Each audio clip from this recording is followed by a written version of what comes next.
గురువుగారిని అడిగాడు, గురువుగారు ఏం చేయమంటారు? దున్నపోతు మంత్రం చెప్పారు కదా, మంత్రం చేశానండి, యమధర్మరాజు గారు దున్నపోతుతో వచ్చాడు, ఏం చేయనన్నాడు. తెల్లబోయారు గురువుగారు. రే నాకు సిద్ధించలేదురా, ఈ ధ్యానం నాకు కుదరలా. మధుసూదన సరస్వతి ఈ జీవితంలో కూడా ఇది జరిగింది. నాకు సిద్ధించలేదు, నీకు సిద్ధించింది.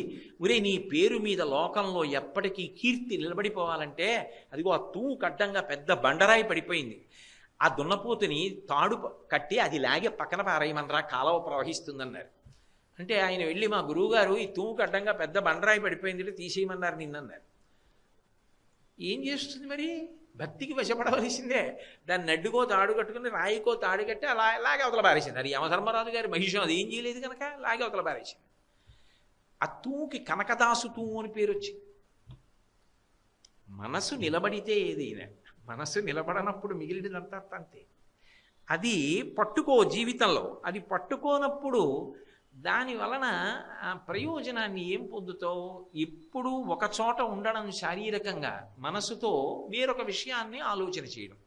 పూజకి వెళ్ళడం కార్యాలయం గురించి ఆలోచించడం, కార్యాలయానికి వెళ్ళడం దేవాలయం గురించి ఆలోచించడం, పుస్తకం చదువుతుండడం వేరొక విషయం ఆలోచించడం. నువ్వు ఏది మాట్లాడుతున్నావో, ఏది చేస్తున్నావో దాని మీదే మనసు పెట్టు. ఎంతసేపు పెట్టావన్నది కాదు, ఎంత బాగా పెట్టావన్నది భగవంతుడి విషయంలో ప్రధానం. అది ఉపాసన, అది సిద్ధిస్తుంది అంటారు. అది చెప్పడానికి, అమ్మా నువ్వు ఎక్కడ ఎగిరి తిరగడం ఆగిపోతుందో తెలుసా? ఎవడు అలా నిన్ను మనస్సులో ఉపాసన చేస్తాడో అక్కడ ఇక ఝంకారం ఉండదు, నాదం ఉండదు, భ్రమరము వాలుతుంది, తుమ్మిద వాలుతుంది. ఎందుకు వాలుతుంది అంటే హృదయ పద్మము నిండా భక్తి అన్న తేనె నిండిపోయింది. అందుకే తుమ్మెదకి వేరొక పేరుంది, సారగ్రాహి అంటారు, రసగ్రాహి. అది తేనెని లాగుతుంది. సారగ్రాహి భగవంతుడు. ఇక్కడ భక్తి అన్న తేనె ఉంది, అది ఆయనే పుచ్చుకోవాలి. అందుకని ఆవిడ బయలుదేరుతుంది. ఆవిడ ఒక్కత్తి వెళ్ళదు ఎక్కడికి, ఆవిడితే ఆయన రావాలి. అందుకని ఈవిడ తుమ్మెద రూపంలో పెడితే ఆయన శివుడు రూపంలో ఎలా వస్తాడు? ఆయన మగ తుమ్మెద రూపంలో వస్తాడు. 2 తుమ్మెదలు వస్తాయి లోపలికి, జంకారం చేస్తూ వస్తాయి. ఇక్కడున్న పద్మంలో భక్తి అన్న తేనె ఉంది, అది తాగుతూ నిశ్శబ్దంగా ఆ పద్మం మీదే వాలి సారగ్రాహి రసగ్రాహి ఆ తుమ్మెదల జంట అక్కడే ఉండిపోతాయి. గ్రహముల యందు ఒక విచిత్రమైన విశేషాన్ని చెప్తారు. గ్రహ బలం తగ్గినప్పుడు కొన్ని ప్రక్రియల ద్వారా ఆ గ్రహము యొక్క బలాన్ని పెంచుకుంటారు. సాధుగ్రహాలై మన యందు అనుగ్రహమును వర్షించవలసినవైతే వాటిని నిరంతరం మళ్ళీ శక్తిని పొందేటట్టుగా చేసుకుంటారు. అలా శంకర భగవత్పాదులు ఇచ్చినటువంటి పరమాద్భుతమైన స్తోత్రములలో ఒకటి దక్షిణామూర్తి స్తోత్రం. గురుగ్రహం యొక్క అనుగ్రహం ఎప్పుడూ అందరికీ ఉండాలి. పైగా గురువుగారి అనుగ్రహం నాకు వద్దనేవాడు ఎవరుంటాడు? అందుకు దక్షిణామూర్తి స్తోత్రం ఇచ్చారు. దక్షిణామూర్తి స్తోత్రం ప్రతిరోజు చదువుకుంటే గురుగ్రహం యొక్క అనుగ్రహం విశేషంగా లభిస్తుంది జాతకంలో. అలాగే మూకశంకరులు ఈ శ్లోకాన్ని ఇస్తూ ఒక గొప్ప మాట అన్నారు. దధానోభస్వత్త అమృత నిలయో లోహితవపు వినమ్రాణాం సౌమ్యో గురురపి కవిత్వంచ కలయన్ గతౌ మందో గంగాధర మహిషి కామాక్షి భజతాం తమ కేతుర్మాత తవచరణ పద్మో విలసితే విజయతే అన్నారు. అమ్మవారి పాదముల వంక ధ్యానంలో చూసి ఆమె మంజీర ధ్వనులు వినపడుతుండగా ఆవిడ మెల్లగా నడుస్తున్నది అని భావన చేసి, ఆవిడ నడకలను భావన చేసిన వాడు ఎవరు ఉంటాడో ఆ నడకని భావన చేసిన వాడికి శనీశ్చర గ్రహం ఒకవేళ ఏలినాటి శని దోషంలో ఉన్నా కూడా ఆ నడకని భావన చేసినంత మాత్రం చేత ఆ శనిగ్రహ దోషము ఉపశమిస్తుంది అని ఆయన ప్రతిపాదన చేశారు. ఎందుకని అంటే శనైహి చరహ శనైశ్చరః. మందుడు అని పేరు, మందపల్లి అని మనకు ఒక క్షేత్రం. అక్కడ శనీశ్చరుడు ప్రతిష్ఠించినటువంటి శివలింగం. శనీశ్చరుడు అక్కడ ఉండి అభిషేకం పొందడు, ఆయన చేత ప్రతిష్ఠింపబడిన శివలింగం ఉంటుంది. దానికి నువ్వుల నూనెతో అభిషేకం చేస్తూ ఉంటారు. పరమ ప్రఖ్యాతమైనటువంటి క్షేత్రం. అటువంటి శనీశ్చర గ్రహం మనని అనుగ్రహించాలి అంటే అమ్మవారి యొక్క నడకని మనసులో భావన రోజు ఒకసారి చెయ్యమన్నారు. ఒకవేళ అలా నీకు భావన చెయ్యడానికి మనసు నిలబట్టలేదనుకుంటే ఈ శ్లోకాన్ని జపం చేసుకోమన్నారు. గతౌ మందు గంగాధర మహిషి కామాక్షి భజతాం తమ కేతుర్మాతః నవచరణ పద్మో విజయతే. ముత్తుస్వామి దీక్షితారు వారికి శిష్యుడు అనుగ్రహింపబడవలసినటువంటి సమయం ఆసన్నమైనప్పుడు ఆయన గురుగ్రహం మీద బృహస్పతే తారాపతే అన్న కీర్తన వ్రాసిన తరువాత ఇలా లోకాన్ని మీరు అనుగ్రహించవలసి ఉంటుంది, ఒక్క గురుగ్రహం మీద కాదు 9 గ్రహాల మీద రాయమంటే మహానుభావుడు దీక్షితారు వారు 9 గ్రహాల మీద కీర్తనలు చేశారు. అలాగే 9 గ్రహాలని అమ్మవారిలోకి న్యాసం చేసి చూపించారు మూకశంకరు. గతౌ మందు ఆమె నడక చాలా మెల్లగా ఉంటుంది. అన్ని గ్రహాల్లోకి శనీశ్చర గ్రహం మెల్లిగా నడుస్తుంది. అందుకే శనీహి శనీహి చరహ శనీశ్చరహ, మెల్లమెల్లగా నడుస్తాడు కాబట్టి ఆయనకి శనీశ్చరుడు అని పేరు. అటువంటి నడకలు ఏవి ఉన్నాయో ఆ నడక చాలా మెల్లగా ఉంటుంది. అయితే ఏమండి ఉద్వేగం ఉండవలసిన అవసరం ఆవిడకు ఉండదు కాబట్టి, ఆవిడ ఎప్పుడూ ప్రశాంతంగా ఉంటుంది కాబట్టి ఆవిడ మెల్లగా నడిచింది, బాగుంది. కానీ మరి రాక్షస సంహారం చేసిందిగా, అనేక అవతారములను స్వీకరించిందిగా, అప్పుడు కూడా అలాగే మెల్లమెల్లగానే నడుస్తుందా? యుద్ధం చేస్తున్నప్పుడు కొంచెం తొందరగా నడవడం, అడుగులు విడివిడిగా వేయడం అలా ఏమి ఉండదా? అంటే తత్వతః చెప్పవలసి వచ్చినప్పుడు మరాళి మందగమన, ఆమె మెల్లగా నడుస్తుంది అన్న మాటకు అర్థం ఏమిటంటే నిజానికి నీకు ఆమె బయట లభ్యమయ్యే అవకాశం బహు తక్కువ. ఆమె యొక్క ఆరాధన చెయ్యాలి అంటే అంతర్ముఖత్వము ఎవరికి అలవాటు పడుతుందో వాడికి మాత్రమే ఆమె చిక్కుతుంది. అందుకే అంతర్ముఖ సమారాధ్య బహిర్ముఖ సుదుర్లభ. బయట చూడడం ఎందుకు అంటే ఆ ఉత్సవాన్ని, ఆ సేవని, ఆ పూజని లోపల పట్టుకోవడానికి. కన్నులు మూసుకుని లోపల ఉపాసన చేసినప్పుడు ఆమె లభ్యమవుతుంది. ఈ లోపల దొరుకుతుంది తప్ప నిజానికి ఆమె బయట దొరికేది కాదు. బయట ఎక్కడో ఆవిడ్ని పట్టుకోవడం సాధ్యం కాదు. మరి మెల్లగా నడిచేటటువంటి అమ్మ యొక్క నడక ఎక్కడ కనపడుతుంది అంటే నిజానికి ఇక్కడ కనపడుతుంది. తాడేపల్లి రాఘవనారాయణ శాస్త్రి గారు ఉపాసన చేసి చేసి చేసి చేసి పడిపోయారు. అన్నం కూడా తినలేదు. మహానుభావుడు ఆ రోజుల్లో ఆయన అంత దారిద్ర్యాన్ని కూడా అనుభవించారు. ఒకరిని అడగలేదు. పడిపోతే అమ్మవారే వచ్చి శాస్త్రి అని తలెత్తి తొడ మీద పెట్టుకుని పాయసాన్నం పెట్టింది. ఆ తర్వాత ఆయనకి వెనక్కి తిరిగి చూడలేదు. ఆయన దేవీ నవరాత్రి ఉత్సవాలు చేయాలని సంకల్పం చేసేవారు. ఇంట్లో పావుషేరు బియ్యం ఉండేవి. వెళ్ళి అమ్మవారికి నమస్కారం పెట్టేవారు. మహాలయ పక్షంలో అమావాస్య తిథి నాడు నమస్కారం పెట్టేవారు. ఆయన మరునాడు బ్రాహ్మీ ముహూర్తంలో తెల్లవారి లేచేటప్పటికీ ఎదురుగుండా రైస్ మిల్ నుంచి కబురు వచ్చేది. నిన్న రాత్రి ఎక్కడి నుంచో బళ్ళు వచ్చాయి, శాస్త్రి గారు ఇల్లు వెతుక్కుని రావడం ఆలస్యమైంది, ఎవరో అమ్మవారి ఉత్సవాల కోసమని చెప్పి బెల్లం దిమ్మలు, కందులు, మినువులు, బియ్యం ఇవన్నీ పంపించారు. ఆయన్ని ఇప్పుడు నిద్ర లేపడం ఎందుకు, మీకు ఎలాగో తెలివిగా ఉన్నారు కదా, ఇక్కడ దింపేస్తాను, రేపు పొద్దున్న ఇచ్చేయండి అని దింపేశారు. శాస్త్రి గారు తీసుకెళ్ళండి అనేవారు. అమ్మవారి ఉత్సవానికి కావలసినవన్నీ వచ్చేసేవి.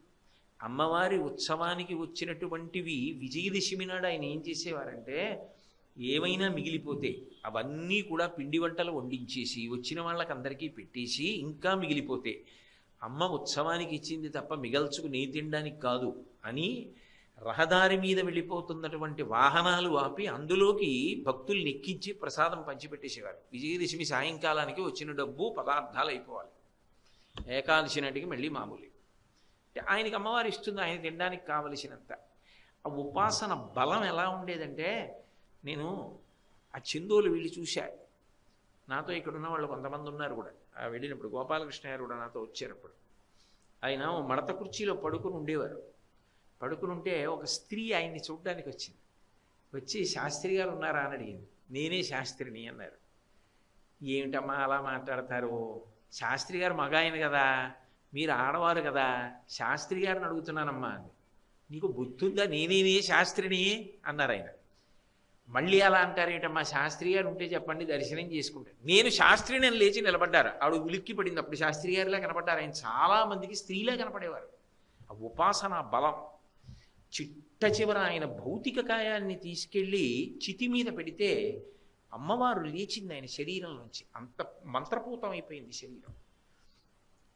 కంచి కామకోటి పీఠాధిపత్యం వహించిన మహాపురుషులు చంద్రశేఖరేంద్ర సరస్వతి స్వామివారు ఆ రోజుల్లో ఒక మాట అనేవారు, ఇక్కడ దాకా ఎందుకు వచ్చారు, కంచి దాకా, అక్కడ రాఘవనారాయణ శాస్త్రి గారు ఉన్నారుగా అంటూ ఉండేవారు. ఆయన ఉన్న చోట అమ్మవారు తిరుగుతుండేది. ఆయన పడుకుంటే గడప మీద కూర్చునేది.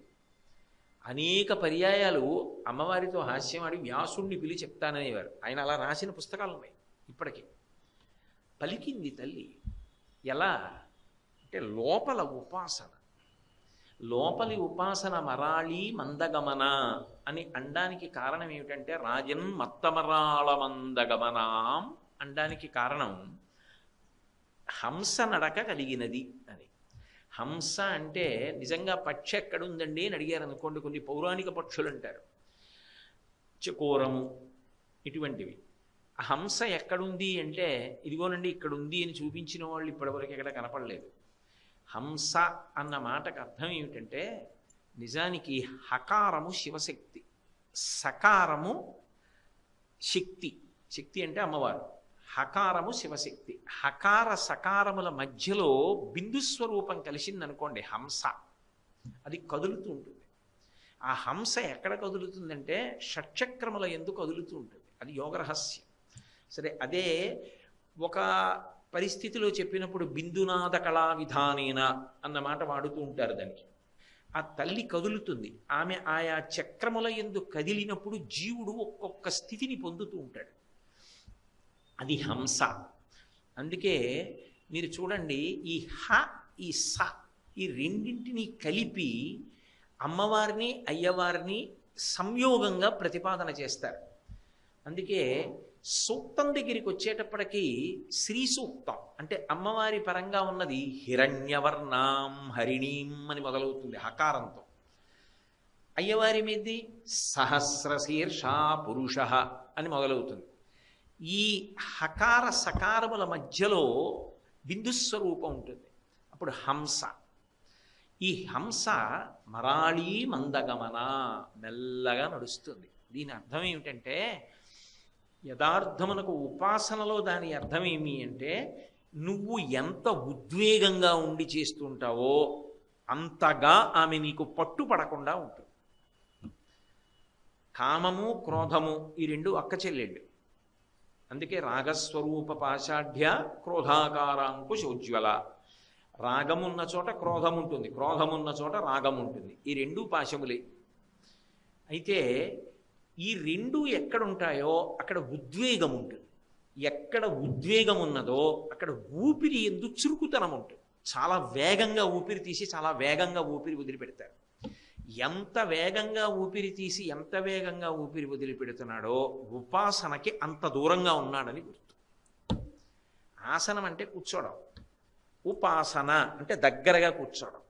దగ్గరగా కూర్చునుట అన్న మాటకు అర్థం ఏంటంటే నువ్వు మనసుతో ఎంత పట్టుకుంటున్నావు, ఆమె కదలికలను ఎంత పట్టుకుంటున్నావు. ఆమె కదలికని పట్టుకున్నది నిజం అనుకోండి, మీకు పూజ యందు అన్ని ఉపచారములు జరగవు. యథార్థానికి ఏదో ఒక్క ఉపచారం చేసేటప్పుడు ఏమవుతుందంటే రోమాంచితమైపోయి కన్నుల వెంట ఆనంద భాష్పాలు కారుతూ రెండు చేతులు ఇలా చాపి అలా ఉండిపోతాడు. శంకర భగవత్పాదులు సౌందర్యలహరిలో ఒక శ్లోకం చేశారు. కదా కాళీమాత కదయ కలితాలక్తకరసం పిబేయం విద్యార్థి తవ చరణ నిర్నీజన జలం ప్రకృత్యా మూకానామపి చ కవితా కారణతయా అంటూను. కథా దత్తేవాణి ముఖ కమలతాంబూలరసతాం అంటారు. పాదయూహో పాద్యం సమర్పయామి అంటాం. అన్నప్పుడు ఏదో తామలపాకుతో ఇలా నీళ్లు తీసి ఇలా ఓసారి అనేస్తాం. అది ఊపిరి వేగంగా ఉంది, పట్టుకోలేకపోయాడని గుర్తు. ఉపాసన అంటే నిజానికి అలా అమ్మవారి పాదాలు కడగాలి అని అనుకున్నాడు అనుకోండి, ఆమె రాజాధిరాజేశ్వరి అయినటువంటి తల్లి కాబట్టి ఆవిడ నిజానికి రెండు పాదములు కింద పెట్టి కూర్చోదు. ఆవిడ ఒక పాదాన్ని పాదపీఠం మీద పెట్టి ఒక పాదాన్ని ఎత్తి రెండవ తల మీద వేసి కూర్చుంటుంది. అలా కూర్చున్నప్పుడు నిజానికి పాదములు కడగాలని మీరు అనుకున్నారనుకోండి, ఆమె అనుమతి ఇచ్చి రెండో పాదం కిందకి దింపాలి. అందుకే ఏకన్యంచన తిక్షమం మమపరంచ ఆకుంచ పాదాంబుజం మధ్యే విష్టర పుండరీకమభయం విన్యస్య హస్తాంబుజం త్వాం పశ్యేమ నిషేదుషీం ప్రతికలంకారుణ్యకూలంకష స్ఫారాపాంగతరంగమంభమధురం ముగ్ధం ముఖం బిభ్రతి. అమ్మా, నా కోసం రెండవ కాలు కూడా విడిచిపెట్టమ్మా అంటే ఆ తల్లి ప్రేమతో రెండో కాలు తీసి కిందకి దింపుతున్నప్పుడు ఆ కాలుకున్న మంజీరముల సవ్వడి వినపడుతుంది. అది ఎవడు వినగలడో, ఎవడు అలా పూజ చెయ్యగలడో వాడికి వినపడుతుంది. అందుకే ఎప్పుడూ కూడా పూజ చూసే ప్రయత్నం చేయకండి అంటారు. ఎందుకంటే నిజంగా పూజ చేసేటటువంటి దక్షత ఉన్నవాడి పూజ చూశారనుకోండి, అది ఒక పిచ్చివాడి పూజలో ఉంటుంది. ఆయన పూజ రాదనమాట అండి. ఇన్నాళ్ళు మనం ఏదో ఆయన పెద్ద పూజా దురంధరుడు అనుకున్నాం. నిజంగా ఆయన పూజ చేసి చూస్తే మనం చేసే పూజలు వెయ్యోవంతు చేయడైనా పాపం ఆయనకి ఏం రాదండి అలా చేస్తున్నాడు అనుకుంటాం.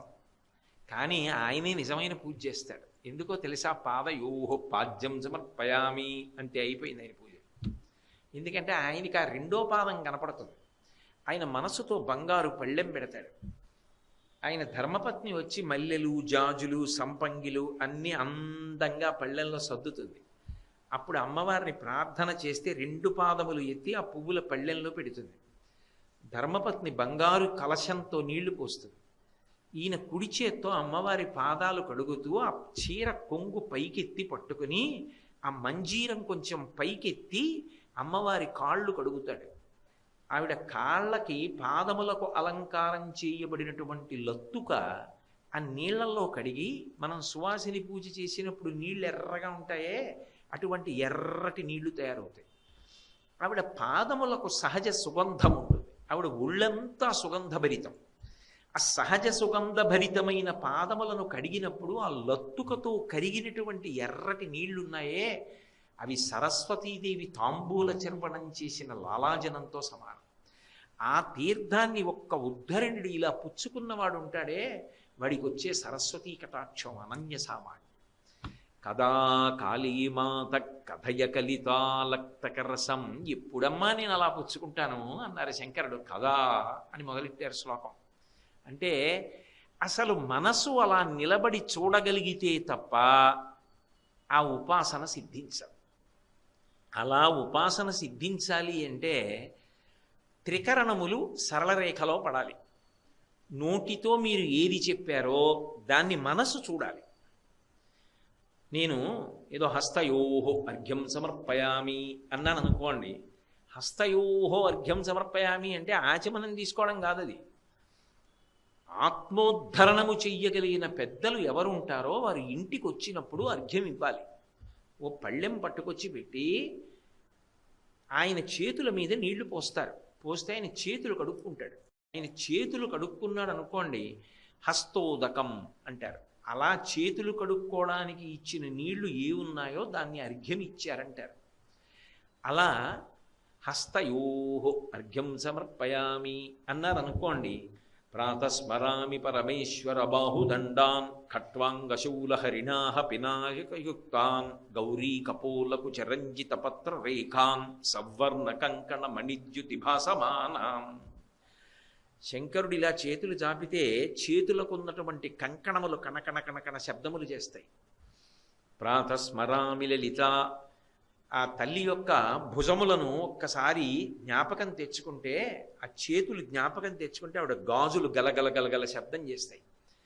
అప్పుడు ఇలా ఇద్దరి చేతులు పెడితే ఆ చేతుల మీద నీళ్లు పోసి ఉత్తరీయంతో తుడిచినట్టు భావన చేశారనుకోండి, మనసు ప్రధానం.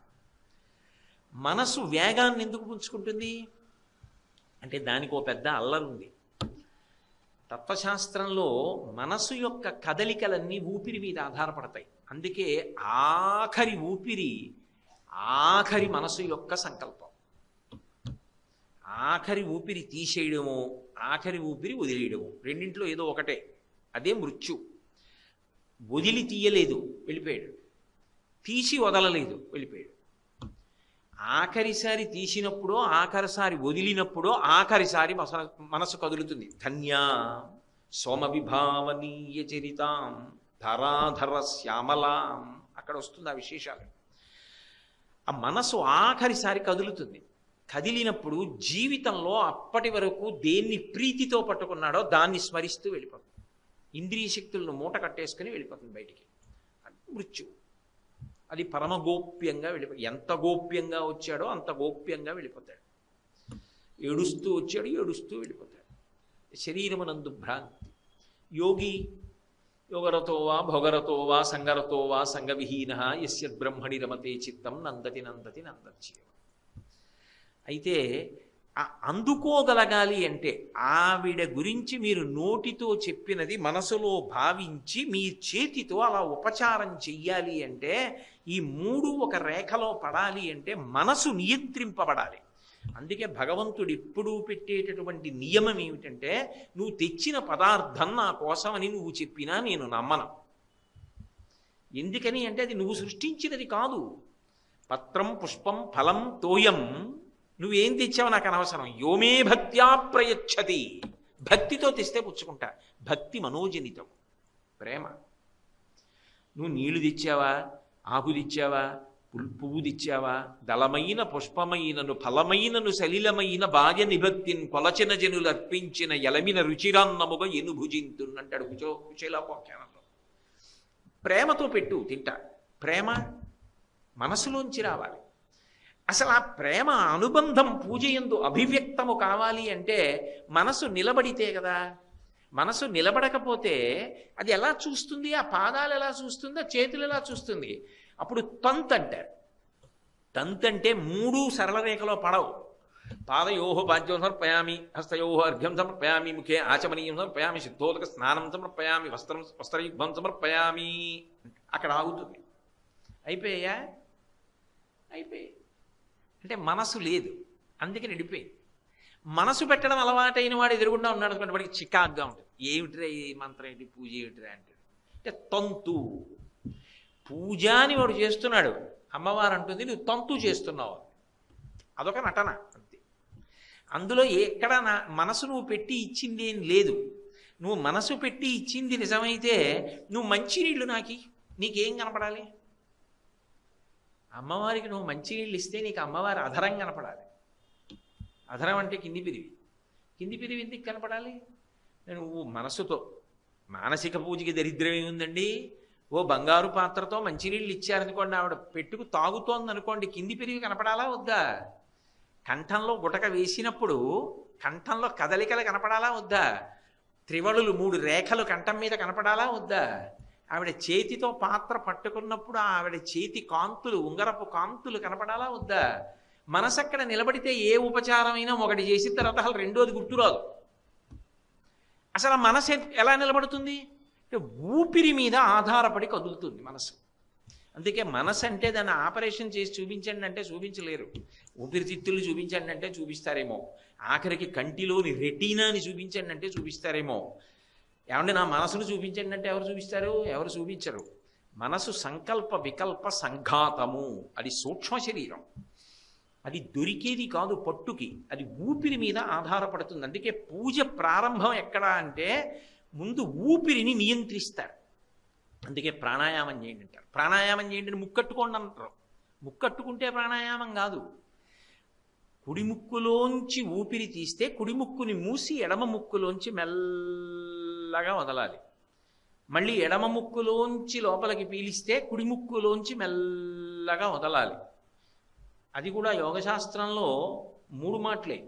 అది కూడా మోతాదు. వైద్యుడు ఎలా మోతాదు నిర్ణయిస్తాడో ప్రాణాయామం మోతాదు, అది మించి చేయడానికి వీల్లేదు. అందుకే అసౌనాసా వంశస్తు హిరగిరి వంశధ్వజపటి తదీయో నీదీయ ఫలతు ఫలముస్మాకముచితం మహత్యం తర్ముక్త శిశిరకర నిశ్వాసగలితం. నిన్న చెప్పాను కదా మీకు, చంద్రనాడి. దాని చేత మనసు నియంత్రింపబడుతుంది. దాని వేగాన్ని ఆపుతారు. నీ ఇష్టం వచ్చినట్టు పరిగెత్తద్దు, ఉద్వేగాన్ని ఆపు. నువ్వు అలా నిలబడు. ముందు దాన్ని నిలబెడతారు మనసుని. ఇప్పుడు అది నిలబడితే ఏం చేస్తుందంటే మీరు ఇచ్చిన ఆజ్ఞనది బుచ్చుకుంటుంది, లేకపోతే అది వెళ్ళిపోతుంది. దానికి అది అలవాటు. అది స్వేచ్ఛగా వెళ్ళిపోతుంది. దాని ముందు నువ్వు ఆగావా? ఇప్పుడు నేను చెప్పింది నువ్వు బాగా పట్టుకో. ఓ ప్రార్థనా శ్లోకం చేస్తారు. స్వామి ఎలా ఉన్నావు అంటే, ఏదో సింధూరారుణ విగ్రహం త్రినయనాం మాణిక్యమౌళి స్ఫురత్ తారానాయక శేఖరాం స్మితముఖీం ఆపీనవక్షోరుహాం. ఈ అష్టకాలు అవి వ్యాఖ్యానాలు శంకర భగవత్పాదులు ఎందుకు ఇచ్చారంటే రూపాన్ని పట్టుకోవడానికి. పట్టుకున్నారనుకోండి, ఇక్కడ కళ్ళు మూసుకుంటే ఊపిరి మెల్లగా తీసి మెల్లగా విడిచిపెడుతున్నప్పుడు మీరు ఏ ఆజ్ఞ ఇస్తున్నారో నోటితో దాన్ని మనసు పట్టుకుంటారు. ముఖే ఆచమనీయం సమర్పయామి అన్నారనుకోండి, 3 మాటలు నీళ్లు తాగు అని కదా దాని అర్థం. మీ మనసు అక్కడ ఉన్నదా లేదా చూడ్డం కోసమే పూజలో ఏం చేస్తారంటే కొన్ని గుప్తం చేసేస్తారు. నోటితో ఆజ్ఞ ఉండదు పూజలో. నోటితో ఆజ్ఞ లేకుండా మౌనంగా జరుగుతాయి కొన్ని. మీకు నేను ఒక ఉదాహరణ చెప్తాను. మధ్యే పానీయం సమర్పయామి అంటారు నైవేద్యంలో. మధ్యే పానీయం అంటే దాని అర్థం ఏమిటి? మధ్యలో నీళ్లు తాగండి. ఎందుకు? మీరు నీళ్లు తాగకుండా తినేస్తే వెక్కిళ్ళు వస్తాయేమో, అందుకని కొద్దిగా నీళ్లు తాగండి అంటే, కొద్దిగా నీళ్లు తాగాక ఆయన ఏం చేస్తాడు? ఆవిడ ఏం చేస్తుంది? ఇంకా తింటుంది అంటే ఇంకా కొంచెం పదార్థం తీసుకుంది. ఆ తర్వాత ఉత్తరాపోసనం సమర్పయామి, ఇప్పుడు మళ్ళీ కడుపు నిండా నీళ్లు తాక్కాసింది. ఉత్తరాపోసనం సమర్పయామి హస్తవు ప్రక్షాళయామి, చేతులు కడుక్కో. ఏదైనా తిన్నాక చేతులు కడుక్కోవాలి కదా, నీళ్లు పోస్తున్నాను చేతులు కడుక్కో. పాదవు ప్రక్షాళయామి, కాళ్ళు కడుక్కో. శుద్ధ ఆచమనీయం సమర్పయామి, మళ్ళీ కొద్దిగా నీళ్లు తాగు. మీ ఉదాహరణకి చెప్తున్నాను. మీకు నేనంటే చాలా ప్రేమ అనుకోండి. నేను మీ ఇంటికి వచ్చాను అనుకోండి, మీరు నాకు పలహారం పెట్టారు, నేను పలహారం తినేశాను. అమ్మ చెయ్యి ఎక్కడ కడుక్కోవాలన్నాను. అవి భలేవారే, మీరు మళ్ళీ లేచి వెళ్ళడం ఎందుకంటే, ఈ పాత్రలో కడిగేసుకున్నాను, పాత్ర అక్కడ పెట్టారు, నేను చెయ్యి కడిగేసుకున్నాను. మీరు ఏం చేస్తారు?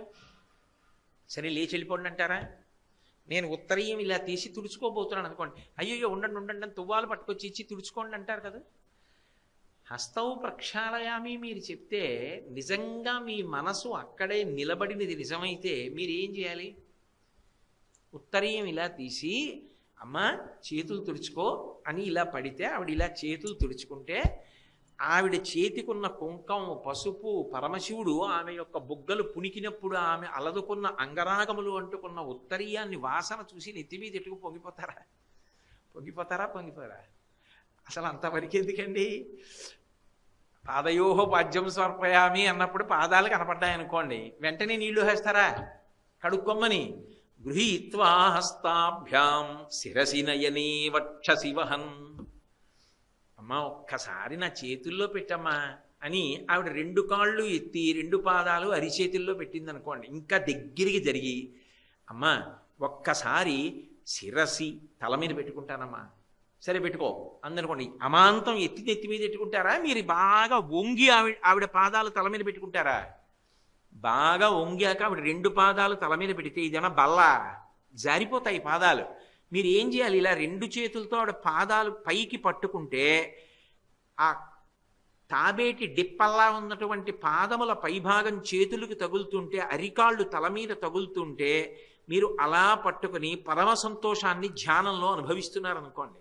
ఇలా ఉన్నాడు అనుకోండి, ఏమంటారు? పిచ్చాడంటారు. ఏమిటి ఆ పూజ అంటారు. ఏంటి ఆ నెత్తిమీద చేతులు అలా ఉన్నాడు ఏంటండి అంటారు. అందుకే మహాత్ముల పూజ పిచ్చివాడి పూజలా ఉంటుంది. ఉన్మత్త శేఖరాయ నమః అని శివుడికి పేరు. రామకృష్ణ పరమహంస సమాజానికి పిచ్చివాడిలా కనపడడానికి కారణం అదే. ఎందుకంటే ఆయనకి మనసు నిలబడుతుంది, నా బోటిగాడికి నిలబడదు. మీ బోటిగాడు పూజ చేసినప్పుడు నా బోటిగాడు చూశాడు అనుకోండి, ఏం పూజ అది అంటారు. ఎందుకంటే నేను ఎప్పుడైనా చేస్తే కదా జన్మలో ఓసారి అయినా సరిగ్గా. అందుకని గృహీత్వా హస్తాభ్యాం శిరసి నయని, అమ్మా ఒక్కసారి కళ్ళకద్దుకోవద్దా అందనుకోండి.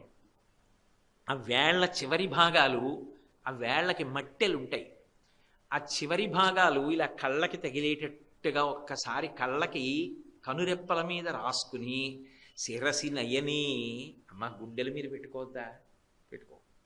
ఇంకా బాగా దగ్గరికి జరిగి గుండెల మీద పెట్టుకుని వక్షసి వహన్ సమాశ్లిష్యాఘ్రాయ స్ఫుట జలజగంధాన్ పరిమళాన్, ఆనందం ఆగక కళ్ళంబట నీళ్లు వచ్చేస్తుంటే ఆ చీరతో కలిపి శ్యామశాస్త్రి గారు కామాక్షి పరదేవతా పాదాలు పట్టేసుకున్నట్టుగా గట్టిగా పట్టేసుకుని వాటేసుకుని ఆమె పాదాల మీద పడిపోతే ఒక పక్కన లక్ష్మీర్ దివ్యైర్ గజేంద్రైర్ మణిగణగచితై స్నాపితా హేమ కుంభై నిత్యం సా పద్మహస్తా మమ వసతు గృహే సర్వ మాంగళ్యయుక్తా దిగ్గజములు వచ్చి కనక కుంభములతో తామర పువ్వులు అభిషేకం చేస్తుంటే ఆ పువ్వులు అమ్మవారి తల మీద పడి ఇలా పట్టుకుని పడుకున్న నా తల మీద తామర పువ్వులు టక్ టక్ టక్కున పడుతుంటే ఆ సువాసనలో ఆఘ్రాణిస్తూ నేను అలా ఉండిపోయాను అనుకోండి.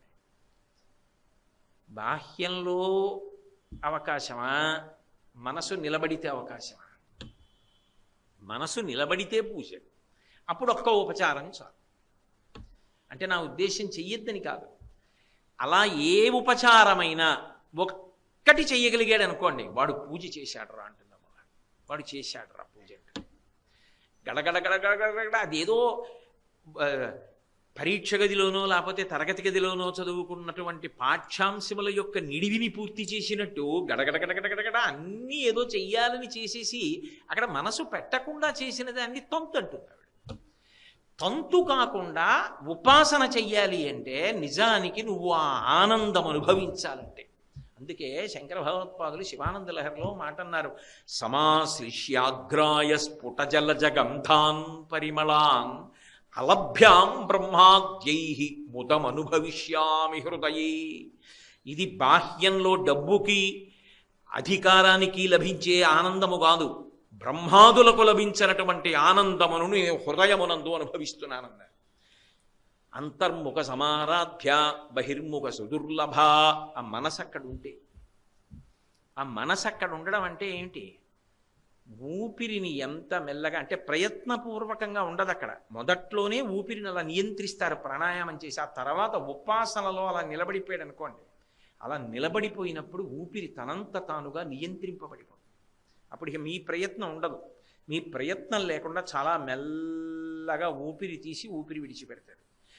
ఊపిరి చాలా వేగాన్ని ఎప్పుడు అందుకుంటుంది అంటే అహిత శత్రువు కోపానికి లోనైనప్పుడు చాలా వేగాన్ని అందుకుంటుంది. అందుకే ఎక్కువ ఊపిరిలు తీసి వదిలేస్తాడు కోపంలో, ఆయువు క్షీణిస్తుంది. అంతకన్నా ఎక్కువ ఊపిరిలు కామోపభోగమునందు తీస్తాడు. అందుకే హితశత్రు. ఓ కోరిక తీర్చుకుంటున్నాడు అనుకోండి, అప్పుడు నిజానికి ఎక్కువ సార్లు ఊపిరి తీసి వదిలేస్తాడు. అందుకే క్రోధము కన్నా కామమునందు ఎక్కువ పోతుంది. అప్పుడు ఉద్వేగం. ధ్యానమునందు నిశ్శబ్దం, ప్రశాంతత. అందుకని రాజన్మత్తమరాళమందగమనాం. ఏమిటి శంకరాచార్యులు వారి ప్రతిపాదన? ఆవిడ మెల్లగా నడుస్తుంది. ఆవిడ మెల్లగా నడవడం నీకు కనపడాలంటే నువ్వు మెల్లగా ఊపిరి తీసి ఉపాసన చెయ్యాలి. అది చెప్పక చెప్పిన విషయం, ఇది పైకి చెప్పిన విషయం.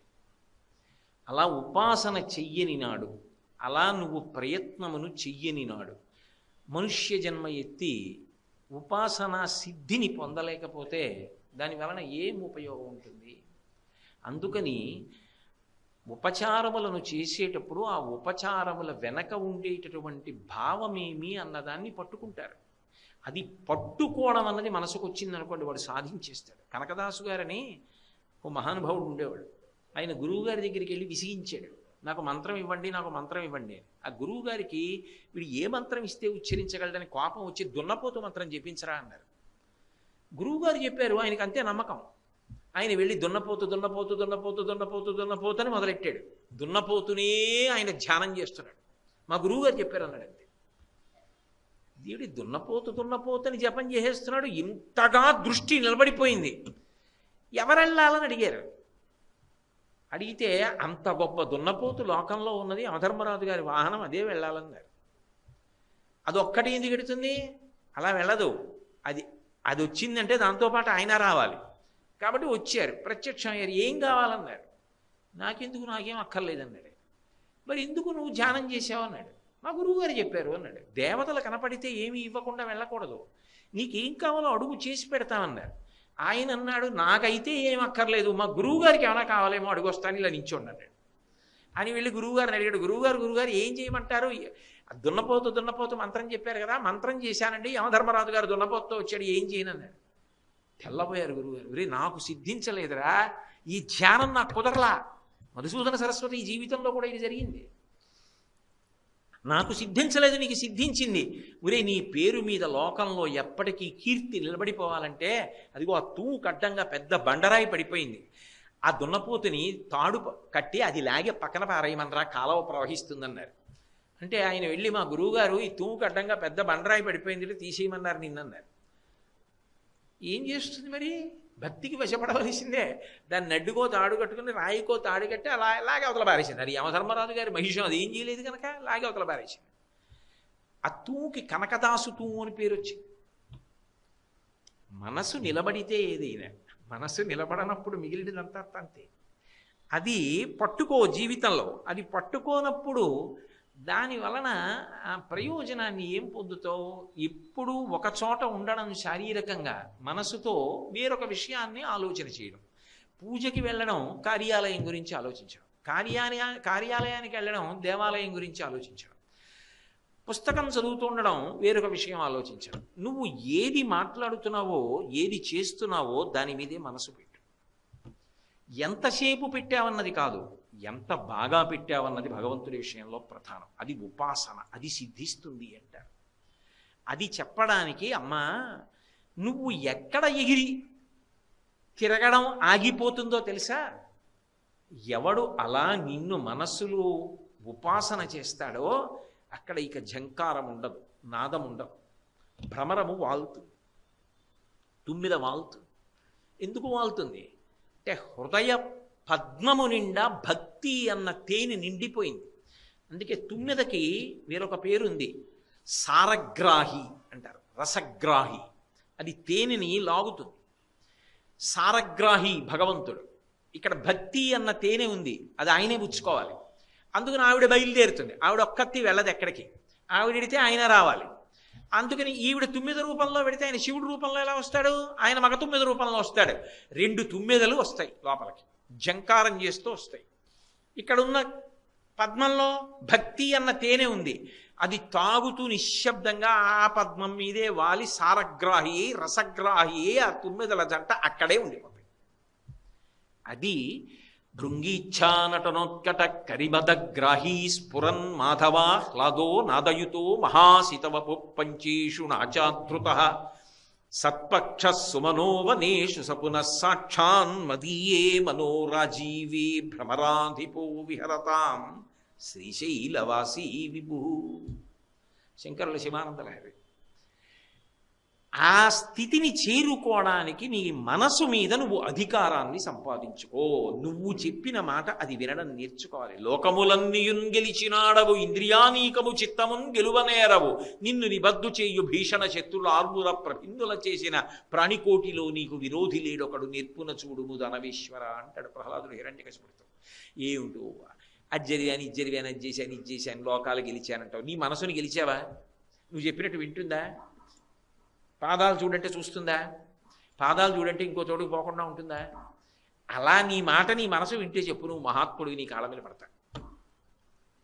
మిగిలినవంటావా? నువ్వు బాహ్యంలో ఏమన్నది నాకు అనవసరం. నరత్వం దేవత్వం నగవన మృగత్వం మశగత పశుత్వం కీటత్వం భవతు విహగత్వాది జననం సదాత్వత్ పాదాబ్జ స్మరణ పరమానందల హరి విహారాసక్తం చేద్రు దేయమిహ కింతేన వపుష. అది కొండ, ఈగ, దోమ, బల్లె, నల్లె ఇలాంటి వాటితో భగవంతుడికి సంబంధం లేదు, శరీరంతో సంబంధం లేదు. వపుష శరీరంతో ఏంటి? మనసు పెట్టావా? ఓ కొండ పెట్టింది భద్రాచలం. వామాంకస్థిత జానకీ పరిలసత్ కోదండదండంకరే చక్రం చోర్భకరేణ బాహుయుగళే శంఖం శరం దక్షిణే బిభ్రాణం జలజాతపత్రనయనం భద్రద్రిముద్రిస్థితం కేయూరాది విభూషితం రఘుపతిం సౌమిత్రియుక్తం భజే. ద్విభుజములతో ఉండి నరుడిగా ఉండవలసినటువంటి రాముడు 16 గుణములతో నరుడిగా వచ్చినటువంటి వాడు. కోన్వస్మిన్ సంప్రదం లోకే గుణవాన్ కశ్చ వీర్యవాన్ ధర్మజ్ఞశ్చ కృతజ్ఞశ్చ సత్యవాక్యో దృఢవ్రతః చారిత్రీణి చ కో యుక్తః సర్వభూతేషు కో హితః విద్వాన్ కః కస్సమర్థశ్చ కశ్చైక ప్రియదర్శనః ఆత్మవాన్ కో జితక్రోధో ద్యుతిమాన్ కో నరసూయకః కస్య బిభ్యతి దేవాశ్చ జాతరోషస్య సంయుగే అని 16 గుణములతో నరుడిగా వచ్చినటువంటి వాడు చతుర్భుజుడైన విష్ణువుగా వెలిసి రాముడిగా మారాడు. 4 భుజములతో ఒక కొండ చేసింది ఉపాసన, ఒక ఏనుగు చేసింది, పాము చేసింది, సాలెపురుగు చేసింది, వాటి పేరు మీద శ్రీకాళహస్తి. ఏ వేదంబు పఠించలూత భుజగంబే శాస్త్రములు సూచతానే విద్యాభ్యాసమునర్చకరి చించే మంత్రమోహించే బోధావిర్భావ నిధానముల్ చదువులయ్యా కాదు, మీ పాద సంసేవాసక్తి కాకు చింతతదికిన్ శ్రీకాళహస్తీశ్వర. అస్తమానం కదిలిపోవడం మనసు లక్షణం, దాని పేరు చెప్పేటప్పటికి దీనికి వచ్చింది లక్షణం. కాబట్టి దాన్ని కదలకుండా ఉంచడం సాధన. అది కదలకుండా చెప్పిన మాట విందనుకోండి, అది ఉపాసన. కాబట్టి రాజన్ మత్తమరాళమందగమనాం, అమ్మా నిన్ను అలా ఊపిరులను నియంత్రించి ఎవడు పట్టుకునే ప్రయత్నం చేస్తున్నాడో వాడికి దర్శనమిచ్చేటటువంటి తల్లి. రాజన్మత్తమరాళమందగమనాం రాజీవపత్రేక్షణాం, ఆ తల్లి యొక్క చూపులు, ఆమె యొక్క కన్నులు, ఈక్షణాం, ఈక్షణ శక్తి అంటారు. ఈక్షణ శక్తి అంటే చూసేటటువంటి శక్తి. నిజానికి శంకర భగవత్పాదులు వాడినటువంటి మాట, మహానుభావుడు ఆయన కాకపోతే ఎవరు వాడగలరు ఆ మాటలు, పరమాద్భుతమైన విశేషాలు. భగవంతుడు ఏది కూడా ఏదో కర్తృత్వంతో ప్రత్యేకంగా ఆయన వచ్చి మనం చేసినట్టుగా పనులు చేయడు.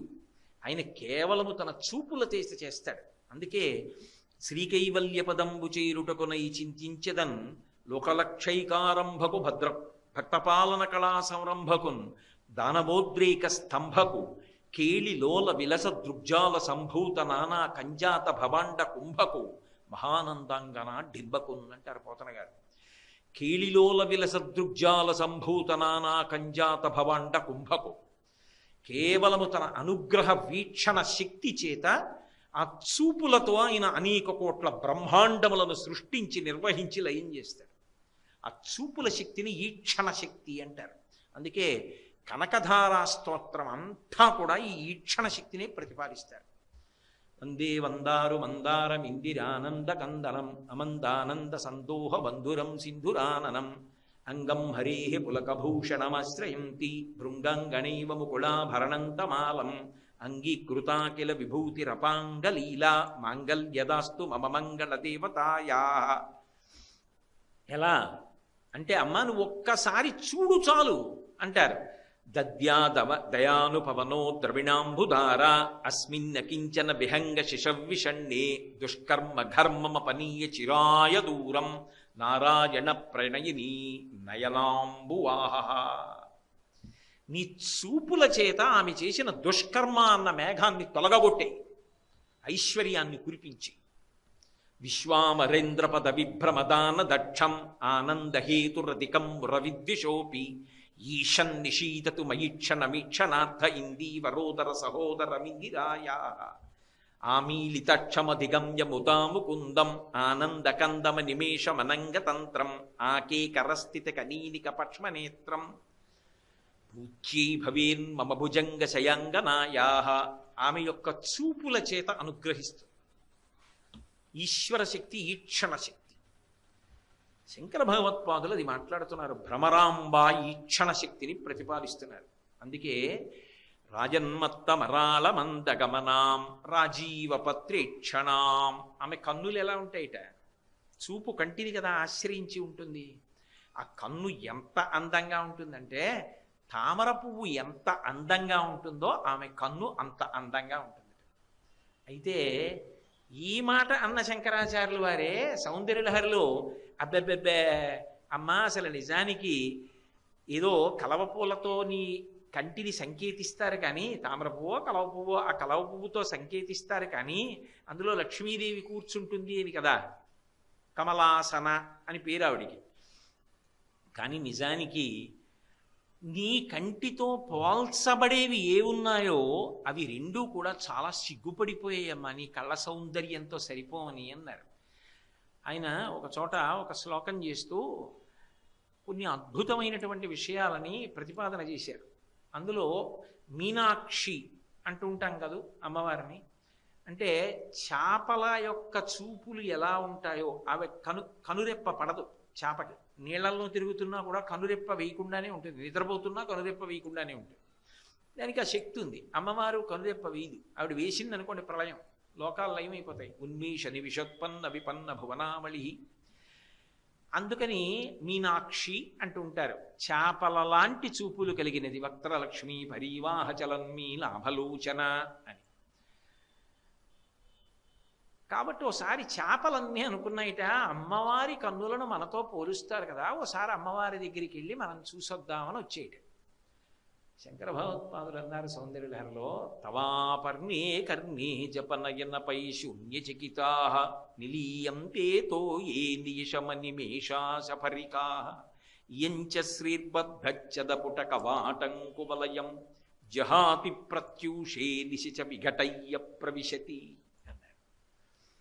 చేపలు వచ్చి అమ్మవారి కళ్ళ దగ్గర నిలబడ్డాయిట. మీనాక్షి మీనాక్షి అంటారు, మాతో పోలుస్తారు కదా అని. మేము కనురెప్ప వేయం, అమ్మవారు కనురెప్ప వేయదు అని. అమ్మవారి కళ్ళన్నాయిట, అసలు ఆవిడ దగ్గర లేనిది మీకు వచ్చే అవకాశం ఉందా? అసలు మీకు కనురెప్ప వెయ్యకుండా ఉండగలిగిన శక్తిని మీ జాతిలో ఆడచాపలు మొదట అమ్మవారి కళ్ళ దగ్గర దొంగిలించి మీరు కనురెప్ప వెయ్యకుండా ఉండగలిగారు. అది ఎంత? కొంచెం. మీ ప్రాణాలెంత? మచిలీ జల్కా రాణి జీవన్ ఉస్కా పాణి హాత్లగా ఓ డర్జాయేగి బాహర్ నికాలో మర్జాయేగి. నీళ్లల్లో తిరుగుతుంది చేప, ఏదో చేయి పెట్టారనుకోండి హడిలిపోతుంది, పట్టుకుని తీసి బయట పడేస్తే చచ్చిపోతుంది. కళ్ళు తెరిచుంటే మూసుంటే. కానీ అమ్మవారు అలా కాదుగా. ఆవిడ తన కన్నుల చేత సమస్త లోకాల్ని కాపాడుతూ ఉంటుంది, రక్షిస్తూ ఉంటుంది. ఆవిడ చూపులలో కోట్ల కోట్ల కోట్ల వంతులో ఒక లేశాన్ని మీరు అపహరించారు. అందువల్ల కనురెప్ప వేయకుండా ఉండగలిగారు. ఏదో పెద్ద మీ పోలిక ఆవిడకు వచ్చిందన్నట్టు ఏదో మీనాక్షి అన్నారని చెప్పి మా పోలికలే అమ్మవారి కళ్ళకని వచ్చారా దొంగతనం చేసి పైగాను అని అనేటప్పటికా చేపలు అనుకున్నాయిట, అయ్య బాబోయ్ ఇవాళ ఈ కళ్ళకి తెలిసిపోయింది, అమ్మవారి కళ్ళకి మనం చేసిన దొంగతనం, ఆవిడ కళ్ళ దగ్గరే మనం ఇలా రెప్ప వేయకుండా ఉండగలిగిన శక్తిని దొంగిలించామని. ఇప్పుడు ఈ కళ్ళు ఏం చేస్తాయి? ఎవరింట్లో దొంగతనం జరిగితే వాళ్ళు ముందు పక్కింటి వాళ్ళకి చెప్తారు. అమ్మవారి కళ్ళు ఇక్కడ వరకు ఉంటాయి, ఆకర్ణాంత విశాల నేత్రములు. అందుకని ఇవి వెళ్ళి పక్కింట్లో చెవులకి చెప్తాయి, ఈ చెవికి చెప్తాయి. ఈ చెవులు ఏం చేస్తాయి? ఇవి కావ్యాలాప వినోదిని. అమ్మవారి ఎప్పుడు కావ్యాలు పాటలు వింటుంటుంది. ఆమె చుట్టూ గంధర్వగానం చేస్తూ ఉంటారు. కాబట్టి ఆ గంధర్వ స్త్రీలు కవులు వీళ్ళందరూ కూర్చుంటారు. ఈ చెవులు ఏం చేస్తాయి? మీకు సంగతి తెలుసా? అమ్మవారి దగ్గర కనురెప్ప వెయ్యకుండా ఉండగలిగిన శక్తినే చేపలు దొంగిలించాయని చెప్తాయి. కవులు ఏం చేస్తారు? అబ్బా మంచి విషయం దొరికింది రోజుని కావ్యాలు రాస్తారు. అది నాబోటిగాడు ఏం చేస్తాడు? ప్రవచనం చేస్తాడు. టీవీ ఛానల్స్ ప్రత్యక్ష ప్రసారం చేస్తాయి. మన దొంగతనం లోకం అంతా తెలిసిపోయింది, ఇక భూమి మీద ఉండడం మానేద్దామని చెప్పి అవి నీళ్లలోకి పోయి తిరుగుతున్నాయి. అమ్మా అసలు రహస్యం చేపలు నీళ్లలో ఎందుకున్నాయంటే నీ కళ్ళ దగ్గర చేసిన దొంగతనం బయటకు వచ్చిందంట. కలవ పువ్వులు ఎందుకు వెళ్ళిపోయాయి అంటే కలవ పువ్వుతో అమ్మవారి కన్నులను పోలుస్తారు. అవి వచ్చేటో రోజున ఏదో అవి రాత్రి వికసిస్తాయి, పగలైతే ముడుచుకుంటాయి. పద్మం అయితే పగలు వికసిస్తుంది, రాత్రి అయితే ముడుచుకుంటుంది. ఏదో రాత్రిళ్ళు వికసిస్తాం, పగలైతే ముడుచుకుపోతాం. మాకు అమ్మవారి కళ్ళకి పోలిక. ఆ కళ్ళు ఎంత అందంగా ఉన్నాయి. ఆ కళ్ళతో ఆవిడ ఏ శక్తి అయినా ఇచ్చేస్తుంది. అందుకే మెళ్ళో వేసుకున్న దండ వేరు, భగవంతుడి పాదముల మీద వేసిన పువ్వు నాకు మనవడవుతుంది. భగవతి పాదముల మీద వేసిన పువ్వు నా మనవరాలవుతుంది. భగవతి పాదముల మీద వేసిన పువ్వు నాకు మోక్షం అవుతుంది. భగవతి పాదముల మీద వేసిన పువ్వు నా వారందరికీ రక్షణ కల్పిస్తుంది. పువ్వు ఎక్కడ పెట్టిన పువ్వుగా ఉంటుంది, కానీ అమ్మవారి పాదముల మీద పెట్టి భక్తితో పెట్టిన పువ్వు నాకు మనవడవుతుంది. ఆ పువ్వే మనవడిగా వస్తుంది, ఆవిడ అనుగ్రహం అవుతుంది. ఆ పువ్వే నా ఆయుర్దాయం అవుతుంది. ఆ పువ్వే నా ఐశ్వర్యం అవుతుంది. ఆ పువ్వే నాకు చివరికి మోక్షం అవుతుంది. ఆవిడ పాదములకు తగిన పువ్వుకి విలువ వేరు. ఏదో ఆవిడ కళ్ళని మాతో పోల్చారని తగుదునమ్మా అని మేము వచ్చేమిటి అని సిగ్గుపడిపోయి అప్పటి నుంచి అవన్నీ మళ్ళీ వెనక్కి వెళ్ళిపోయాయి చెరువులోకి. అందరూ వచ్చి అడుగుతారు కదా, మీరు వెళ్ళారు కదా అమ్మవారి కళ్ళతో మిమ్మల్ని పోల్చారని, ఏమంది అమ్మవారు, ఎలా ఉన్నాయి అంటారు కదా. ఏమని చెప్పుకుంటాయి? అసలు ఆవిడ కళ్ళకి మాకు పోలికేమిటి, ఏదో అన్నారు కదా అని బయలుదేరాం అని చెప్పి సిగ్గుపడిపోయి అందరూ వచ్చి అడుగుతారేమోనని పగలు అయ్యేటప్పటికిట సూర్యోదయం అయ్యేటప్పటికో ముడుచుకుపోయి ఇంటికి తాళాలు వేసుకెళ్ళిపోతున్నాయి. చీకటి పడిపోయిన తర్వాత చంద్రుడు వస్తాడు కదా, అప్పుడు అందరూ ఎవరి మానాన్ని వాళ్ళు పడుకుంటారు, ఇంకా వచ్చి అడిగేవాడు ఉండడు కదా అని అప్పుడు వచ్చి తలుపులు తెరుచుకొని లోపలికి ఎడుతున్నాయి. అందుకని అమ్మ కలవ పువ్వు రాత్రి వికసిస్తుంది, పొద్దున్నే ముడుచుకుంటుంది అన్నాడు.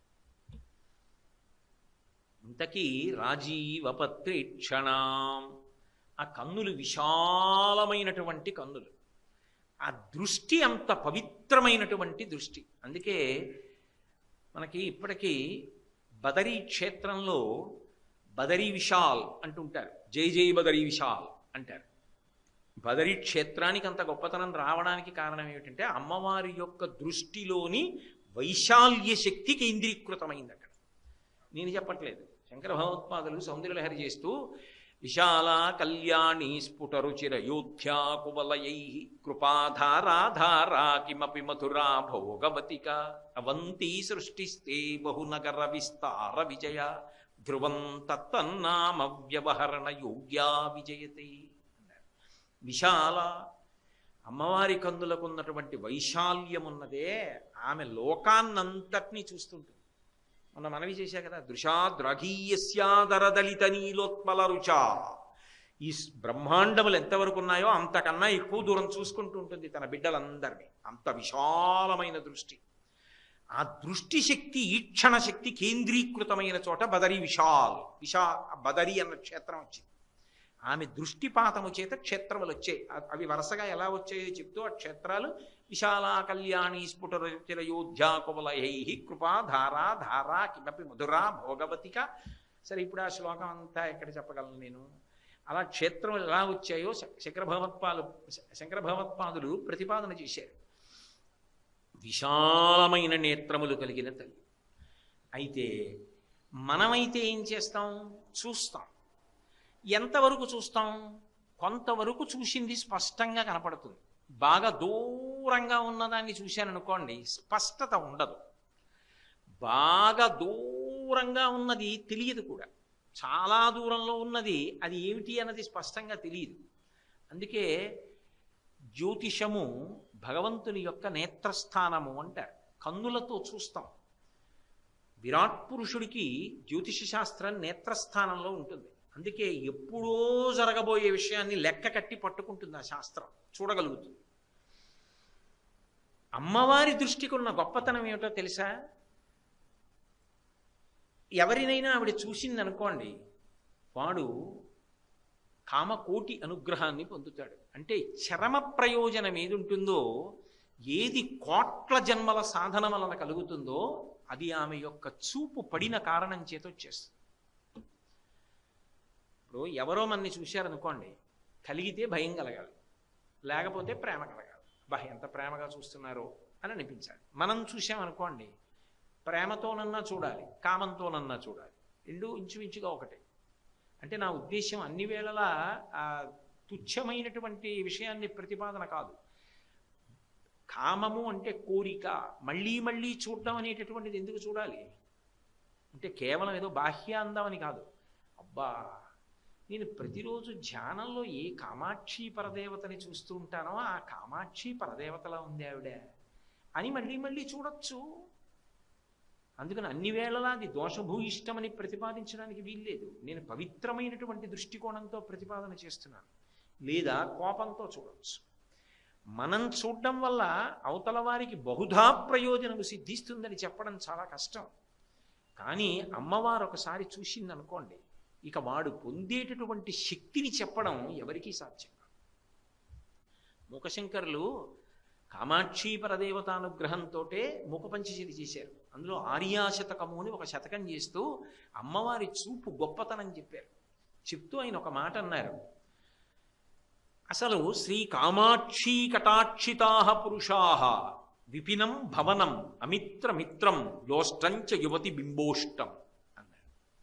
శ్రీ కామాక్షి కటాక్షితా పురుషా, ఎవరైతే అమ్మవారి చూపు పడినవాడు ఉంటాడో, ఎవరి మీద పడుతుంది?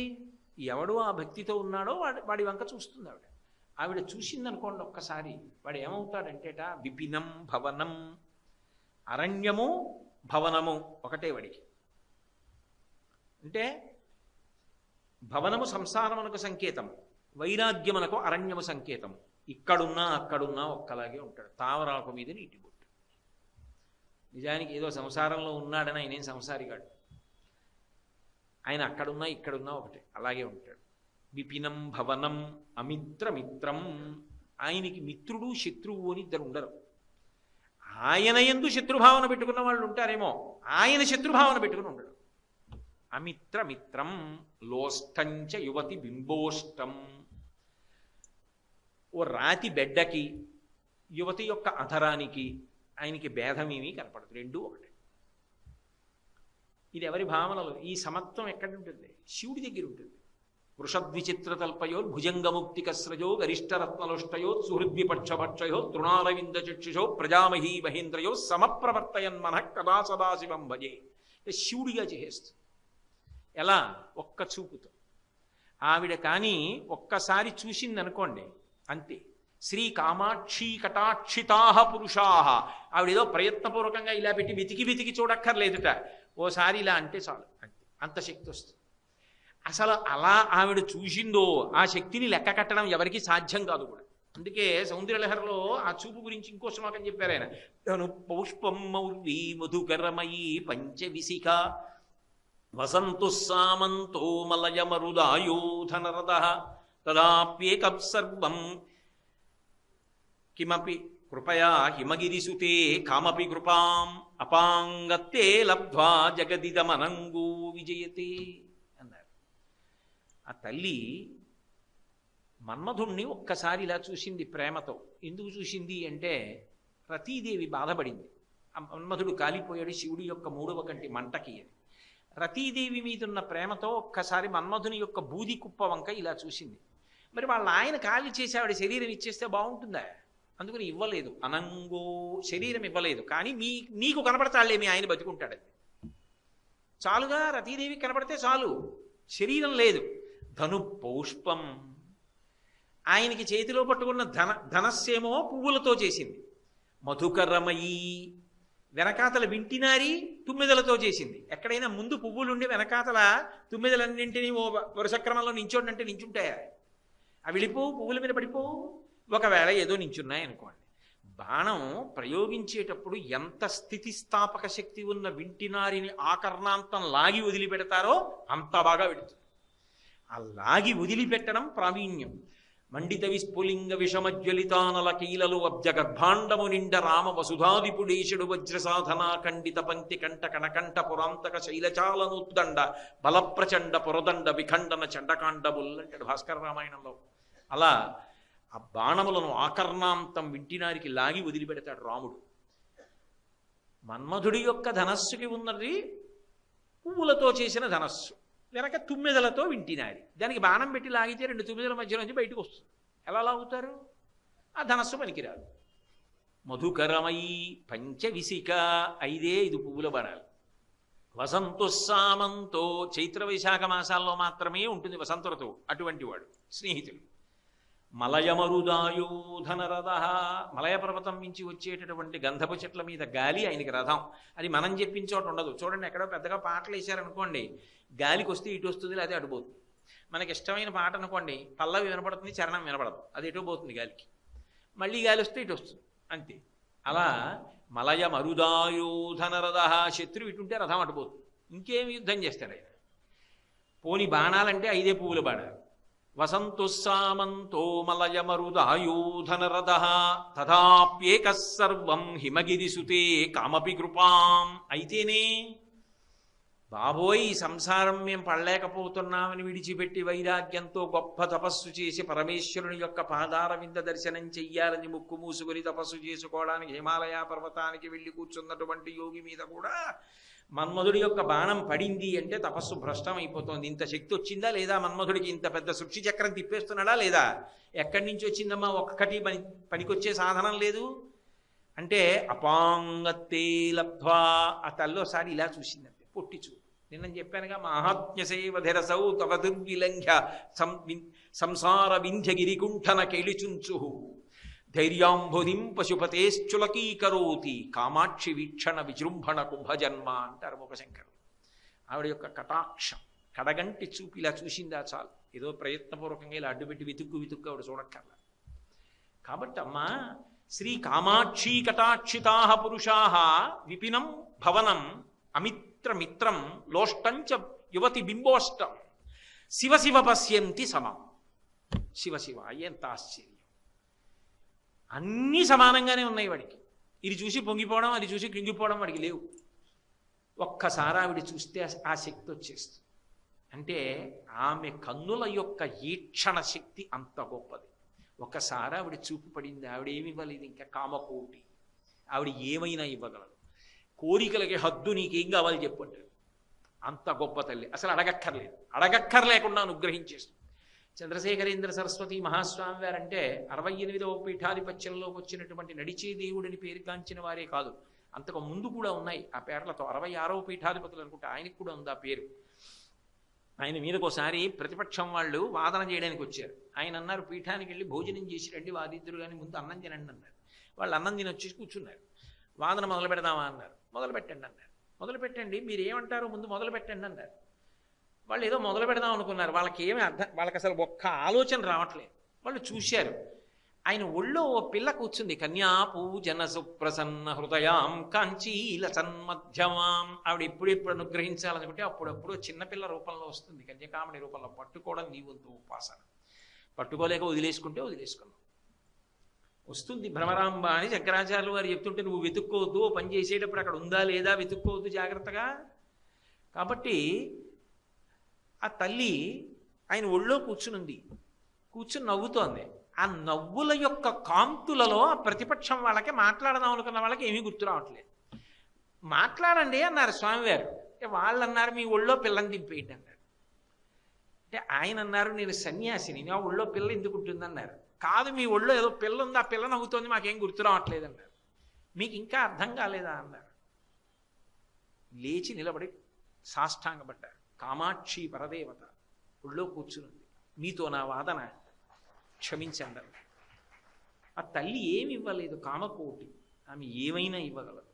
సమస్త బ్రహ్మాండములను సృష్టించి నిర్వహించగలిగిన తల్లి భక్తుడికి ఏది ఇవ్వలేదు, ఏదైనా ఇవ్వగలిగినటువంటి తల్లి. అందుకే రాజీవపత్రేక్షణాం, కేవలము చూపులతో ఇచ్చేస్తుంది ఆవిడ. అది కూడా హేళ. ఆవిడ ఏం చేసినా అంత నవ్వుతూ చేస్తుంది, అది గొప్ప. మీకు ఎన్నో పర్యాయములు నేను చెప్పా. అభిరామ భట్టు అమావాస్య నాడు పౌర్ణమన్నాడు, ధ్యానంలో ఉండి. మహారాజు శరభోజీ రాత్రివేళ వచ్చి ఏది చూపించన్నాడు. అభిరామి అంతాది శ్లోకం దేంతో పూర్తవుతుందో దాంతోనే మొదలు పెట్టాలి. ఉద్ధృత నగ అన్నారు అనుకోండి, నగ అన్నారు కదా, మళ్ళీ దాంతో మొదలెట్టాలి. నగబిధనుజ, ధనుజ అన్నారు కదా, మళ్ళీ దాంతో మొదలెట్టాలి. ధనుజ, ఉద్ధృత నగ, నగబిధనుజ, ఇదో ధనుజ శత్రు. అలా దేంతో మొదలెట్టారో దాంతోటే మళ్ళీ పూర్తి చేశారో దాంతో మొదలెడుతూ ఉండాలి. అభిరామి అంతాది, అభిరామి అంతాది చెప్తున్నాడు ఆయన. శరభోజీ వచ్చాడు, రాత్రి 7, 8 అయింది. దగ్గరికి వచ్చి ఏది పౌర్ణమి చంద్రబింబం అన్నాడు. అమావాస్య. నేను పౌర్ణమి అన్నాను, అది నిజం చేయడం అమ్మవారి వంతు అన్నాడు. అమ్మవారు వెంటనే చివి కుండలాన్ని తీసి విసిరింది. అంతే, ఒక్కసారి వచ్చి ఆకాశంలో ఆ చివి కుండలం పూర్ణ చంద్రబింబంలా ప్రకాశించింది. లేచి అభిరామ భట్టు కాళ్ళ మీద పడిపోయాడు శరభోజీ మహారాజ్. ఇప్పటికీ కంచిలో కామాక్షి పరదేవత దేవాలయ గోడల మీద అభిరామి అంతాది చెక్కబడి ఉంటుంది. ఆ తల్లి ఏమి ఇవ్వలేదు నీకు, తన చూపులతో ఇచ్చేస్తుంది ఏదైనా సరే. ఆవిడేదో కష్టపడి ఎక్కడి నుంచో పట్టుకొచ్చి ఇవ్వక్కర్లేదు. కాబట్టి రాజీవపత్రేక్షణాం రాజీవ ప్రభవాది దేవమకుటై రాజత్పదాంభౌరుహాం. ఆ తల్లి గొప్పతనం ఏమిటంటే రాజీవ ప్రభవాదిదేవ మకుటై. రాజీవము నుండి ప్రభవించినవాడు అంటే బ్రహ్మగారు పద్మంలోంచి పుట్టాడు, పద్మసంభవుడు. ఆయనతో మొదలుపెట్టి రాజాధిరాజులన్న వాళ్ళందరూ కూడా రాజరాజేశ్వరి అయినటువంటి ఆమె పాదముల మీద పడుతూ ఉంటారట. సౌందర్యలహరిలో శంకరాచార్యులు వారు వర్ణిస్తారు. ఆ తల్లి సభామంటపంలోకి వస్తుంటుంది. వస్తుంటే ఆమె ఇలా అడుగు తీసి అడుగు వేస్తుంటే బ్రహ్మాది దేవతలందరూ నేల మీద పడి స్వర్ణదండములు పడిపోయినట్టుగా పడి నమస్కరిస్తూ ఉంటారట. చిలికెత్తెలు చెప్తారట, అమ్మ అది ఇంద్రుడి కిరీటం అమ్మ, వజ్రాలవి చాలా కఠినంగా ఉంటాయి, ఉరుసుకుంటుందేమో, జాగ్రత్త అమ్మ, చూసుకున్నాడు అంటారట. వాళ్ళ కిరీటములలో పొదగబడిన మణుల యొక్క కాంతుల చేత నీరాజనమివ్వబడుతున్న పాదములతో ఆమె కదిలి వెడుతుంది. వెళ్ళి విచిత్రం ఏమిటంటే శంకరుడు కనపడగానే ఆమె మోకాళ్ళ మీద వంగి ఆయన పాదములకు తన తల తాకేటట్టుగా నమస్కరిస్తుంది. ఎంత గొప్పదైనా అంత భర్తృభక్తి కలిగిన తల్లి. అందుకే మహామాయా విశ్వం భ్రమయసి పరబ్రహ్మ మహిషి ఆయన పేరెత్తేటప్పటికి ఆవిడికి అంత సంతోషం. కాబట్టి అమ్మా, నీ పాదములు నిరంతరము దేవతల యొక్క కిరీట కాంతుల చేత ప్రకాశిస్తూ ఉంటాయి. ఏదో దీపం దర్శయామి అంటాం. దీపం దర్శయామి అంటే దీపం వంక చూడమని కాదు దాని అర్థం. అక్కడే ఉన్నటువంటి భగవంతుని యొక్క పాదములకు దగ్గరగా, అంటే మరీ వేళ్లకు అంటుకునేటట్టని కాదు, కొంచెం దూరంగా దీపపు కాంతి పడేటట్టుగా పాదాల దగ్గర పెట్టి నీ మనసుతో చూడు. ఏదో నందితిమ్మన గారు తన చెక్కుల కుంకుమ పత్రభంగ సంజనిత నవీన కాంతి విరజల్లగ గద్గద కిన్నకంఠి అంటాడు. తన చెక్కుల కుంకుమ పత్రభంగ సంజనిత నవీన కాంతి అంత గొప్ప ప్రయోగం చేశాడు. అలా ఆమె చెక్కిళ్లకున్న కాంతికి ఆమె చెక్కిళ్ల మీద అలదుకున్న అంగరాగముల కాంతులు కలిసేట కోపం వచ్చినప్పుడు ఆ ఎరుపులో. ఎందుకనంటే మరి ఏదో హరిచందన కోటరమునకు బోవునాగ తరుణియబోలెన్, ఎర్రచందనపు చెట్టు తొర్రలోకి వెళ్ళిపోయిన ఆడత్రాచుపంలో వెళ్ళిపోయింది ఆ రోజున సత్యభావం. ఆమెను వర్ణిస్తూ చెప్పిన విశేషాలు. అలా అమ్మవారు అసలే సింధూరారుణ విగ్రహం త్రినయనాం మాణిక్య మౌళి స్ఫురత్ తారానాయక శేఖరాం. అటువంటి తల్లి సర్వారుణ అనవద్యాంగి ఆరక్తవర్ణ. అటువంటి తల్లి ఆమె పాదములు అలా ప్రకాశిస్తుంటాయి కదా. దీపాన్ని కొంచెం దగ్గరగా పెట్టి ఆమె పాదముల వంక ఇలా చూపించి మీరు చూస్తున్నారనుకోండి, మామూలు గోళ్ళు కావు. నకధీదితి సంచన్న మజ్జన తమోగుణ, చంద్రకాంతులు వస్తున్నటువంటి గోళ్ళు, ఆ వేళ్లకి పెట్టబడినటువంటి మట్టెలు, పాదములకున్న మంజీరం, పచ్చటి పట్టుబట్ట, దానికి ఎర్రటి అంచు, ఎర్రటి పాదాలు, పచ్చటి పారాణి, ఆ పసుపచ్చటి పసుపు, దాని మీద ఎర్రటి పారాణి రేఖలు, మధ్యలో పెట్టిన చుక్కలు, దాని మీద పువ్వులు, ఆ పువ్వులు తోసి ఇలా కొద్దిగా దీపం పెట్టి చూస్తే ఆ కాంతుల వంక చూసి నిన్ను మానసికంగా మురిసిపోమ్మని. అంతేగాని దీపం దర్శయామి అంటే దీపం వంక చూడమని కాదు, దీపపు కాంతులలో నువ్వు ఉపాసన చేస్తున్న దేవతని చూడమని. అది చూడటం నీకు అలవాటైతే పాదాలేమి చుట్టూ తిప్పే చూడవచ్చు.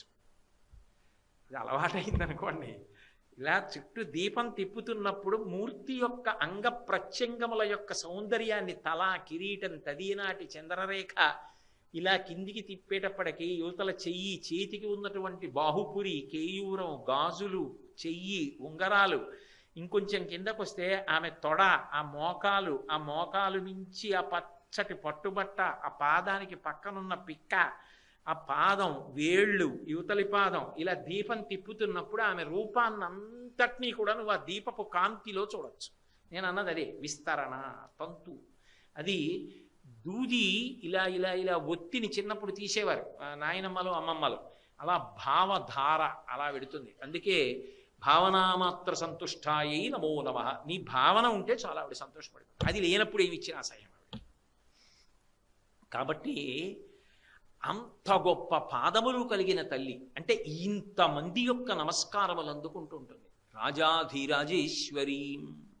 ఆవిడ ఇవ్వలేనిది ఏముంటుంది, ఆవిడ చెయ్యలేనిది ఏముంటుంది, దేనికి బెంగపెట్టుకుంటావు? అందుకే శంకరులు సౌందర్యలహరి చేస్తూ ఒక మాట అంటారు, నఖైర్నాకస్త్రీణాం కరకమల సంకోచ శచిభిః తరూణాం దివ్యానాం హసతి యువతే చండిచరణౌ ఫలాని స్వశ్చేప్య కిసలయ కరాగ్రేణ దదత దరిద్రేభ్యో భద్రాం శ్రియమనిషమహ్నాదదతౌ అంటారు. దేవతా స్త్రీలైతే ఏదో ఆ స్వర్గలోకంలో ఉన్నటువంటి కల్పవృక్షాల దగ్గరికి వెళ్ళి వాటిని ప్రార్థన చేసి అవి పువ్వులు పూసి ఫలించి అనుగ్రహించే వరకు అక్కడ నించుంటారు. మాకు ఆ బెంగలేదు. మేము ఎక్కడ ఉన్నా, ఏ బాధలో ఉన్నా, ఏ కష్టంలో ఉన్నా ఒక్కసారమ్మా అని ఆమె పాదములను స్మరించామా చాలు, అనుగ్రహింపబడతాం. అనుగ్రహించగలిగినటువంటి తల్లి. ఆమెని భక్తితో స్మరించినంత మాత్రాన అనుగ్రహిస్తుంది. ఆవిడికి ఏదో పేరు పెట్టి పిలవక్కర్లా, అమ్మా. ఎందుకనంటే లోకంలో అమ్మకి అమ్మా అన్న పేరు కన్నా మీరు ఏ పేరు వాడినా తక్కువే. మీరు ఆలోచించండి. అమ్మ పెద్ద డాక్టర్ అనుకోండి, డాక్టర్ గారు అన్నాడు అనుకోండి కొడుకు, బుద్ధి ఉందా డాక్టర్ గారు ఏమిటి అమ్మ అనకుండా అంటాడు. కలెక్టర్ గారు అనుకోండి, మేడం గారు అన్నాడు అనుకోండి, బుర్రుందా వాళ్ళంటే అన్నారు, నువ్వేమిటి అమ్మాను అంటే. బిడ్డడు అమ్మ ఎంత గొప్పదైనా అమ్మ అంటే చాలు పొంగిపోతుంది. అంతేకాని ఆవిడ ఎంత గొప్పదైనా ఆవిడ పదవిని పెట్టి పిలవక్కర్లేదు. ఆమె అంత గొప్పది అని తెలుసుకున్న నాడు నువ్వు ఎంత బాగా బతకాలో నీకు అర్థమవుతుంది. మీ అమ్మ అంత గొప్పదైతే ఆమె గౌరవం నువ్వు నిలబెట్టద్దు. అరే ఇటువంటి కొడుకే అని ఆ తల్లి బాధపడకుండా ప్రవర్తించవలసిన అవసరం ఉంటుందా? మిగిలినవి ఆవిడ చూసుకుంటుంది. ఆ ప్రవర్తన ఒకటి ఉంటే చాలుగా. ఆ నడవడి జాగ్రత్త స్మ. ధర్మిణి ధర్మవర్ధిని, ధర్మాన్ని విడిచిపెట్టుకో. అది రాజన్మత్త మరాళ మందగమనాం రాజీవపత్రిక్షణాం రాజీవ ప్రభవాది దేవ మకుటై రాజత్పదాంభోరుహాం. అయితే రాజీవ ప్రభవాది దేవ మకుటై బ్రహ్మగారితో మొదలెట్టారు నమస్కారం చేసేవాళ్ళని. ఇంద్రుడితో మొదలెట్టకూడదు ఏంటి? ఇంద్రుడితో మొదలెట్టాలి. ఆ బ్రహ్మగారి గురించి చెప్పడానికి కారణం ఏమిటో తెలుసా? బ్రహ్మగారికి కూడా ఒకప్పుడు ఈ తలకాయలు ఉండేవి. సౌందర్య లహరిలోనే చెప్పారు ఆయన ఈ విషయాన్ని ఒక చోట. చతుర్భి సౌందర్యం అని. ఆయనకి 5 తలకాయలు ఉంటే ఓసారి పరమశివుడితో ఆయన ఏదో ధిక్కరించి మాట్లాడాడు. ఏమిటి అంటే సంఖ్యానీయమని చెప్పాడు. నీకు 5 తలకాయలు సజ్జోజాత అఘోర తత్పురుష మామదేవ ఈశానములని, నాకు 5 తలకాయలు, ఏమిటి తేడా? ఇద్దరికి 5 తలకాయలు, ఏమిటి గొప్ప అన్నాడు శివుణ్ణి. ఓహో అలాగా అని నకేభ్య సంత్రస్యన్ ప్రథమమథనా దంధకరిపోహో. ఓ నాకు 5 తలకాయలు నీకు 5 తలకాయలనా ఈ గర్వం అని ఓడి గిల్లిసండి. యుద్ధం చేసి ఓ తలకాయ తీసేస్తే రెండోది తీయడానికి టైం పడుతుంది అనొచ్చు.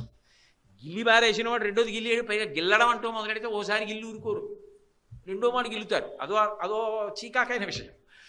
పువ్వులు గిల్లడం అన్న దొరల మాట రానేయకూడదు. అది వచ్చిందనుకోండి వాడు ఒక్క పువ్వు గిల్లి వదులుతాడా, ఇంకా అలా గిల్లుతూనే ఉంటాడు. ఈయన ఒకటి గిల్లిశాడు, 4 అయ్యాయి. రేపు పొద్దున 4 ఉన్నవాడి దగ్గరికి వెళ్తాడేమో, ఇంకోటి గిల్లేస్తే ఒకటి ఉంచితే చాలేని. అది వెంటనే ఒకటి గిల్లేయి కానీ 4 తలకాయలు తీసుకెళ్ళి ఏం చేశాడంటేట, అమ్మవారు 4 చేతులతో ఉంటుంది కదా, అందుకని అమ్మా నీకు నాకు అనుబంధం ఉంది, నేను పద్మంలోంచి పుట్టాను, నీ చేతులు పద్మాల్లా ఉంటాయి, అందుకని నీ చేతుల కింద నా తలకాయలు పెడుతున్నాను, ఇంకా మళ్ళీ గిల్లేయకుండా చూడండి 4 చేతుల కింద 4 తలకాయలు పెట్టేశాడు. శంకరుడు మళ్ళీ గిల్లేద్దామని చూసేట, అమ్మవారి చేతులు కనపడ్డాయి. సంతోషపడిపోయి ఊరుకున్నాడు. ఎలా గిల్లుతాడు? ఆవిడ చేతి కింద ఉంది తల, ఊరుకున్నాడు.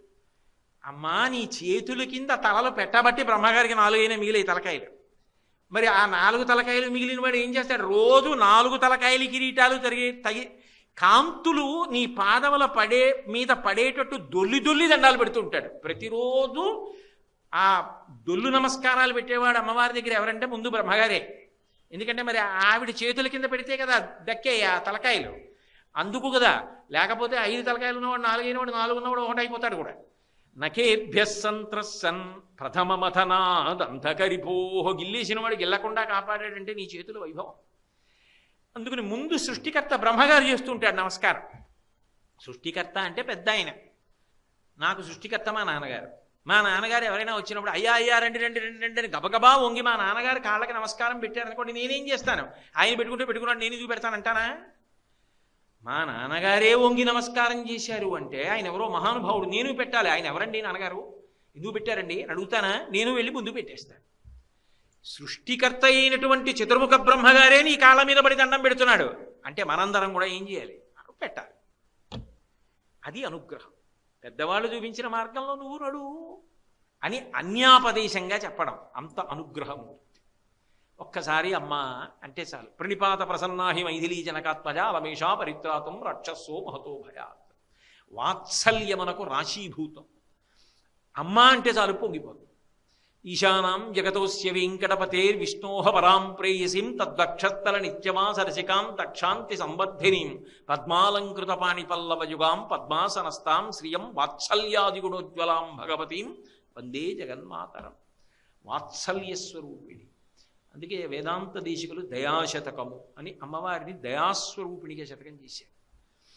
అటువంటి తల్లి కనుక రాజీవ ప్రభవాది దేవమకుటై రాజత్పదాంభౌరుహాం రాజీవాయత పత్రమండిత కుచాం.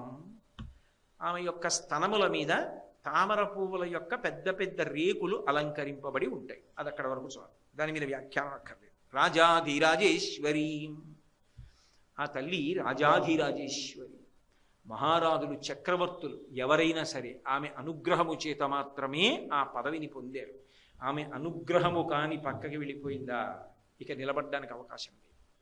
అంత గొప్ప ఈక్షణ శక్తి, అనుగ్రహించగలిగినటువంటి శక్తి కలిగినటువంటి ఓ అమ్మా, ఇటువంటి తల్లివి, ఇంత గొప్ప తల్లివి, కోరి కోరి నువ్వు శ్రీశైల పర్వతం మీద కూర్చున్నావు. ఏం అదృష్టం అమ్మా! ఇటువంటి నిన్ను చూడాలన్న ఉత్సాహం నాకుండదా?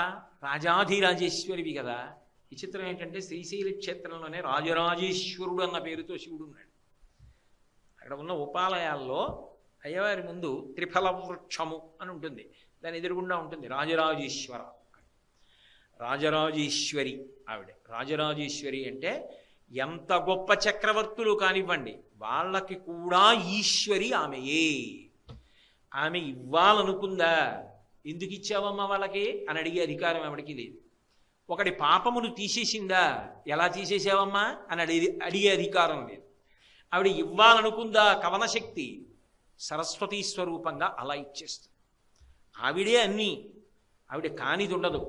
బట్ట మార్చుకుంటుంది అంతే, నిజానికి మార్చుకోవాలని కూడా లేదు. ఓ తెల్లడి బట్ట కట్టు కూర్చుంది అనుకోండి, ఆవిడే సరస్వతి. అందుకే ముఖశంకర్లు విమలపటి కమలకుటి పుస్తక రుద్రాక్షస్త హస్తపుటి కామాక్షి పక్ష్మలాక్షి కలిత విపంచి విభాసి వైరించి అంటారు. విరించి భార్య, వైరించి సరస్వతీ స్వరూపంగా గొప్ప అనుగ్రహాన్ని, అటువంటి వాగ్ధాటిని, శరజ్యోత్సన శుద్ధాం శశియుత జటాజూటమకుటాం వరత్రాసత్రాణ స్ఫటిక గుటికా పుస్తకరాం సకుర్నత్వా నత్వా కథమివ సతాం సన్నిధదతే మధుక్షీరద్రాక్షా మధురి మధురీణా పణితయ. ఏదో మాట్లాడడం అంటే ఉబుసుపోని ప్రసంగం కాదు. మధుక్షీరద్రాక్ష, మధు అంటే తేనె, వేడి చేస్తే చలవ చేస్తుంది, చలవ చేస్తే వేడి చేస్తుంది. ఆఖరికి ఆ తేనెకి అమ్మమ్మకి కూడా గొప్ప అనుబంధం. ఎందుకని అంటే ఆడపిల్ల పురుటికి వచ్చినప్పుడు మొట్టమొదటి తల్లి దగ్గరికి కదువు వస్తుంది. ఆ పసిపిల్లలు కొద్దిగా చిన్న ప్రాయం రాగానే తెల్లవారుజామున లేచి ఆడతారు. ఏమో ఆ దైవశక్తి, వాళ్ళు ఆ దీపం వంక చూసి, ఆ చిన్న దీపం వంక చూసి కాళ్ళు చేతులు ఇచ్చి పకపక నవ్వుతూ, ఆ బోసి నవ్వులు నవ్వుతూ ఆ దీపం చూసి ఆడుకుంటుంటే వాళ్ళకి ఎలా తెలుస్తుందో తెలియదు. అమ్మమ్మ తేనె పెట్టే సమయం అయింది, తెల్లవారుతోంది, అమ్మమ్మ తేనె పెడుతుందని. అమ్మమ్మ చెయ్యి కడుక్కుని వచ్చి ఆ తేనె సీసాలో వేలు ముంచి ఇలా నోట్లో రాసేటప్పటికి దాన్ని చప్పరించి ఇంకా పెట్టి అన్నట్టుగా అమ్మమ్మ వంక చూస్తారు. కొంచెం నోరు వచ్చింది అనుకోండి, ఏదో పెద్ద విప్లవం చేస్తారంటే అమ్మమ్మ తేనె, అమ్మమ్మ తేనె అంటూ వచ్చి నించుంటారు. అంటింటి మంది ఇంతమంది యోగుల్ని చూసిన తల్లి ఎదురుగుండా ఉన్నారు. ఆవిడ ఎంతమంది పసిపిల్లల్ని చూశారో, ఎంతమందికి కురుళ్ళు పోశారో మహాతల్లి. కామాక్షి పరదేవత అలా అనుగ్రహించి వచ్చారు. కాబట్టి ఆ తల్లి తేనె, పసిపిల్లల దగ్గర నుంచి అనారోగ్యంగా ఉన్నవాడు కూడా తేనె తీసుకుంటాడు. దురదృష్టం మధుమేహం ఉంటేనే, లేకపోతే ఆ తేనె పుచ్చుకుంటారు. కాబట్టి ఆ తేనె ఏమి ఇవ్వదు, సరస్వతీదేవి అనుగ్రహానికి తేనె నైవేద్యం చేస్తారు. అమ్మవారికి అభిషేకం చేసే పదార్థాలలో అత్యంత శక్తివంతమైన పదార్థాలలో తేనె ఒకటి. తేనెతో అభిషేకం సుబ్రహ్మణ్యుడి విషయంలోనూ అమ్మవారి విషయంలోనూ అంత శక్తివంతం. తేనె ఎంత తీయగా ఉంటుందో అటువంటి మాటలు ఇస్తుంది. తేనె ఏదో తీయగా ఉండడమే కాదు, గొప్ప శక్తిని ఇస్తుంది, రోగములను హరిస్తుంది. మధు, క్షీర, పాలు, పసిపిల్లల దగ్గర నుంచి అన్నీ వదిలిపెట్టేసినటువంటి సన్యాసాశ్రమంలో ఉన్న పెద్దల వరకు తీసుకుంటారు. అది సమీకృత ఆహారం.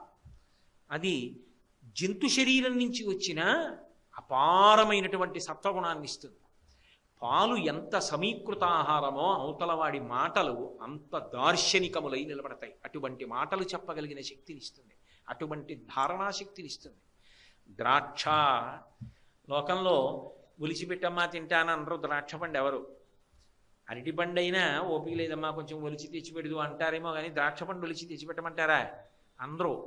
అందున మంచి వేసవి కాలంలో చల్లగా ఉన్న ద్రాక్ష పళ్ళు కడిగి ఓ గిన్నెలో వేసి తెచ్చిపెట్టారనుకోండి, నోట్లో పడేసుకొని నువ్వు పళ్ళు కూడా ఉండక్కర్లేదు. అయ్యో శక్తి ఎక్కడ ఉందనడానికి అదేమైనా చెగోడీలే.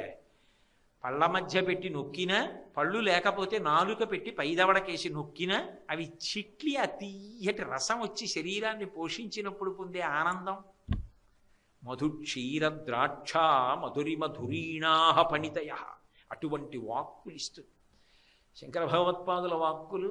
అందుకే మహానుభావుడు వసంత ఋతువులో వచ్చారు, చైత్రమాసంలో, వైశాఖ మాసంలో వచ్చారు, వైశాఖ శుక్ల పంచమి. మధుమాసము మాధవమాసము అని పేర్లు చైత్ర వైశాఖ మాసాలకి. మాధవ మాసంలో వచ్చారు. శంకరుల మాటలకు ఆ సువాసన, అందుకే కదా అష్టకం అంత గొప్పగా ఉంది. మాటకు వాసన, మాటకు పటుత్వము. రామచంద్రమూర్తి చైత్రమాసంలో వచ్చాడు, నోరు విప్పితే ధర్మం మాట్లాడతాడు, నడవడి అంత ఆదర్శప్రాయంగా ఉంటుంది. ఆ తల్లి అనుగ్రహం కలిగినటువంటి వాళ్ళందరూ కూడా అటువంటి స్థితిని పొందుతారు. పోతనామాచ్యుల వారు మహానుభావుడు 12 స్కంధముల భాగవతాన్ని ఆంధ్రీకరించాలనుకున్నాడు. భగవతిని ప్రార్థన చేశాడమ్మా, నువ్వు పలకాలి నా నోటి మీద, నా నాలుక మీద పలికితే అప్పుడు 12 స్కంధములను ఆంధ్రీకరించగలుగుతాను, లేకపోతే సాధ్యం అవుతుందా? అందుకే అమ్మలగన్నయమ్మ ముగురమ్మల మూలపుటమ్మ చాలా పెద్దమ్మ సురారులమ్మ కడుపారడి బుచ్చినయమ్మ తన్ను లోనమ్మిన విల్పుటమ్మల మనంబున ఉండెడియమ్మ దుర్గమాయమ్మ కృపాబ్ధినిచ్యుత మహత్వ కవిత్వ పటుత్వ సంపదల్ అన్నాడు. నిజానికి ఆ పద్యం ఏమిటో తెలుసా? ఓం ఐం హ్రీం శ్రీం శ్రీమాత్రే నమః, అదే ఆ పద్యం. మంత్రాన్ని మార్చారు పోతన గారు. అమ్మలగన్నయమ్మ ముగురమ్మల మూలపుటమ్మ చాలా పెద్దమ్మ సురారులమ్మ కడుపారడి బుచ్చినయమ్మ తన్ను లోనమ్మిన వేల్పుటమ్మల మనంబున ఉండెడియమ్మ శ్రీమాత్రే నమః అన్ని మాటలు మాట అయింది. తన్ను లోనమ్మిన వేల్పుటమ్మల మనంబున ఉండెడియమ్మ దుర్గమాయమ్మ కృపాబ్ధినిచ్చుట మహత్వ. మహత్వ అంటే ఓం, కవిత్వ ఐం, బీజాక్షరాలు వాటికి. కవి పటుత్వ హ్రీం, లక్ష్మీ సంపన్నత శ్రీం. అందుకే పటుత్వ కవిత్వ మహత్వ సంపదల్. సంపదల్ అంటే శ్రీం, లక్ష్మీ కటాక్షం. ఓం ఐం హ్రీం శ్రీం అమ్మలగన్నయమ్మ ముగురమ్మల మూలపుటమ్మ చాలా పెద్దమ్మ సురారులమ్మ కడుపారడి బుచ్చినయమ్మ తన్ను లోనమ్మిన వెల్పుటమ్మల మనంబున ఉండెడియమ్మ దుర్గమాయమ్మ శ్రీమాత్రే నమః. ఓం ఐం హ్రీం శ్రీం శ్రీమాత్రే నమః పోతన గారి పద్యం, ప్రార్థనా పద్యం. ఇచ్చేసిందంతే శక్తి. 12 స్కంధములను ఆంధ్రీకరించారు. సంస్కృత భాగవతం పారాయణ చేస్తే ఎంత శక్తో తెలుగు భాగవతం పారాయణ చేస్తే అంతే శక్తి. అలా ఎలా ఇవ్వగలదండి? ఆ మాట అన్వయం అవ్వదు, ఆవిడ ఇచ్చేస్తుంది అంతే. ఎందుకు ఇవ్వగలదు? రాజాధీరాజేశ్వరీం శ్రీశైలస్థలవాసినీం భగవతీం శ్రీమాతరం భావయే. ఆ తల్లిని ఒకసారి చూడాలనుందా? శ్రీశైలం వెళ్ళు అన్నారా శంకరాచార్యులు గారు? శ్రీశైలంలో వచ్చి వెలిసి ఉన్నటువంటి తల్లిని ఒక్కసారి చూసి మనసులో తదనంతరం ఎప్పుడూ భావన చేస్తూ ఆ తల్లిని తలుచుకుంటూ ఈ అష్టకం చదువుకుంటూ ఉంటుంది. ఇదో కొద్దిగా నేను పెద్దగా విషయం తెలియనివ్వండి కాబట్టి చెప్పాను. మీ వంటి పెద్దలు ఒక పెద్ద నెగడు దగ్గరికి వెళ్ళి కర్రతో పొడిస్తే పైకి నిరుసులు ఎలా లేస్తాయో అలా ఒక్కొక్క మాట చదువుకుంటుంటే భావనలు అలా విస్తరిస్తూ ఉంటాయి. అలా ఆలోచన చేస్తూ కళ్ళు మూసుకొని ఒక్కొక్క శ్లోకం చదువుకుంటూ గొప్ప ఆనందాన్ని పొందడం ఉందే అది నిజమైన తపస్సు.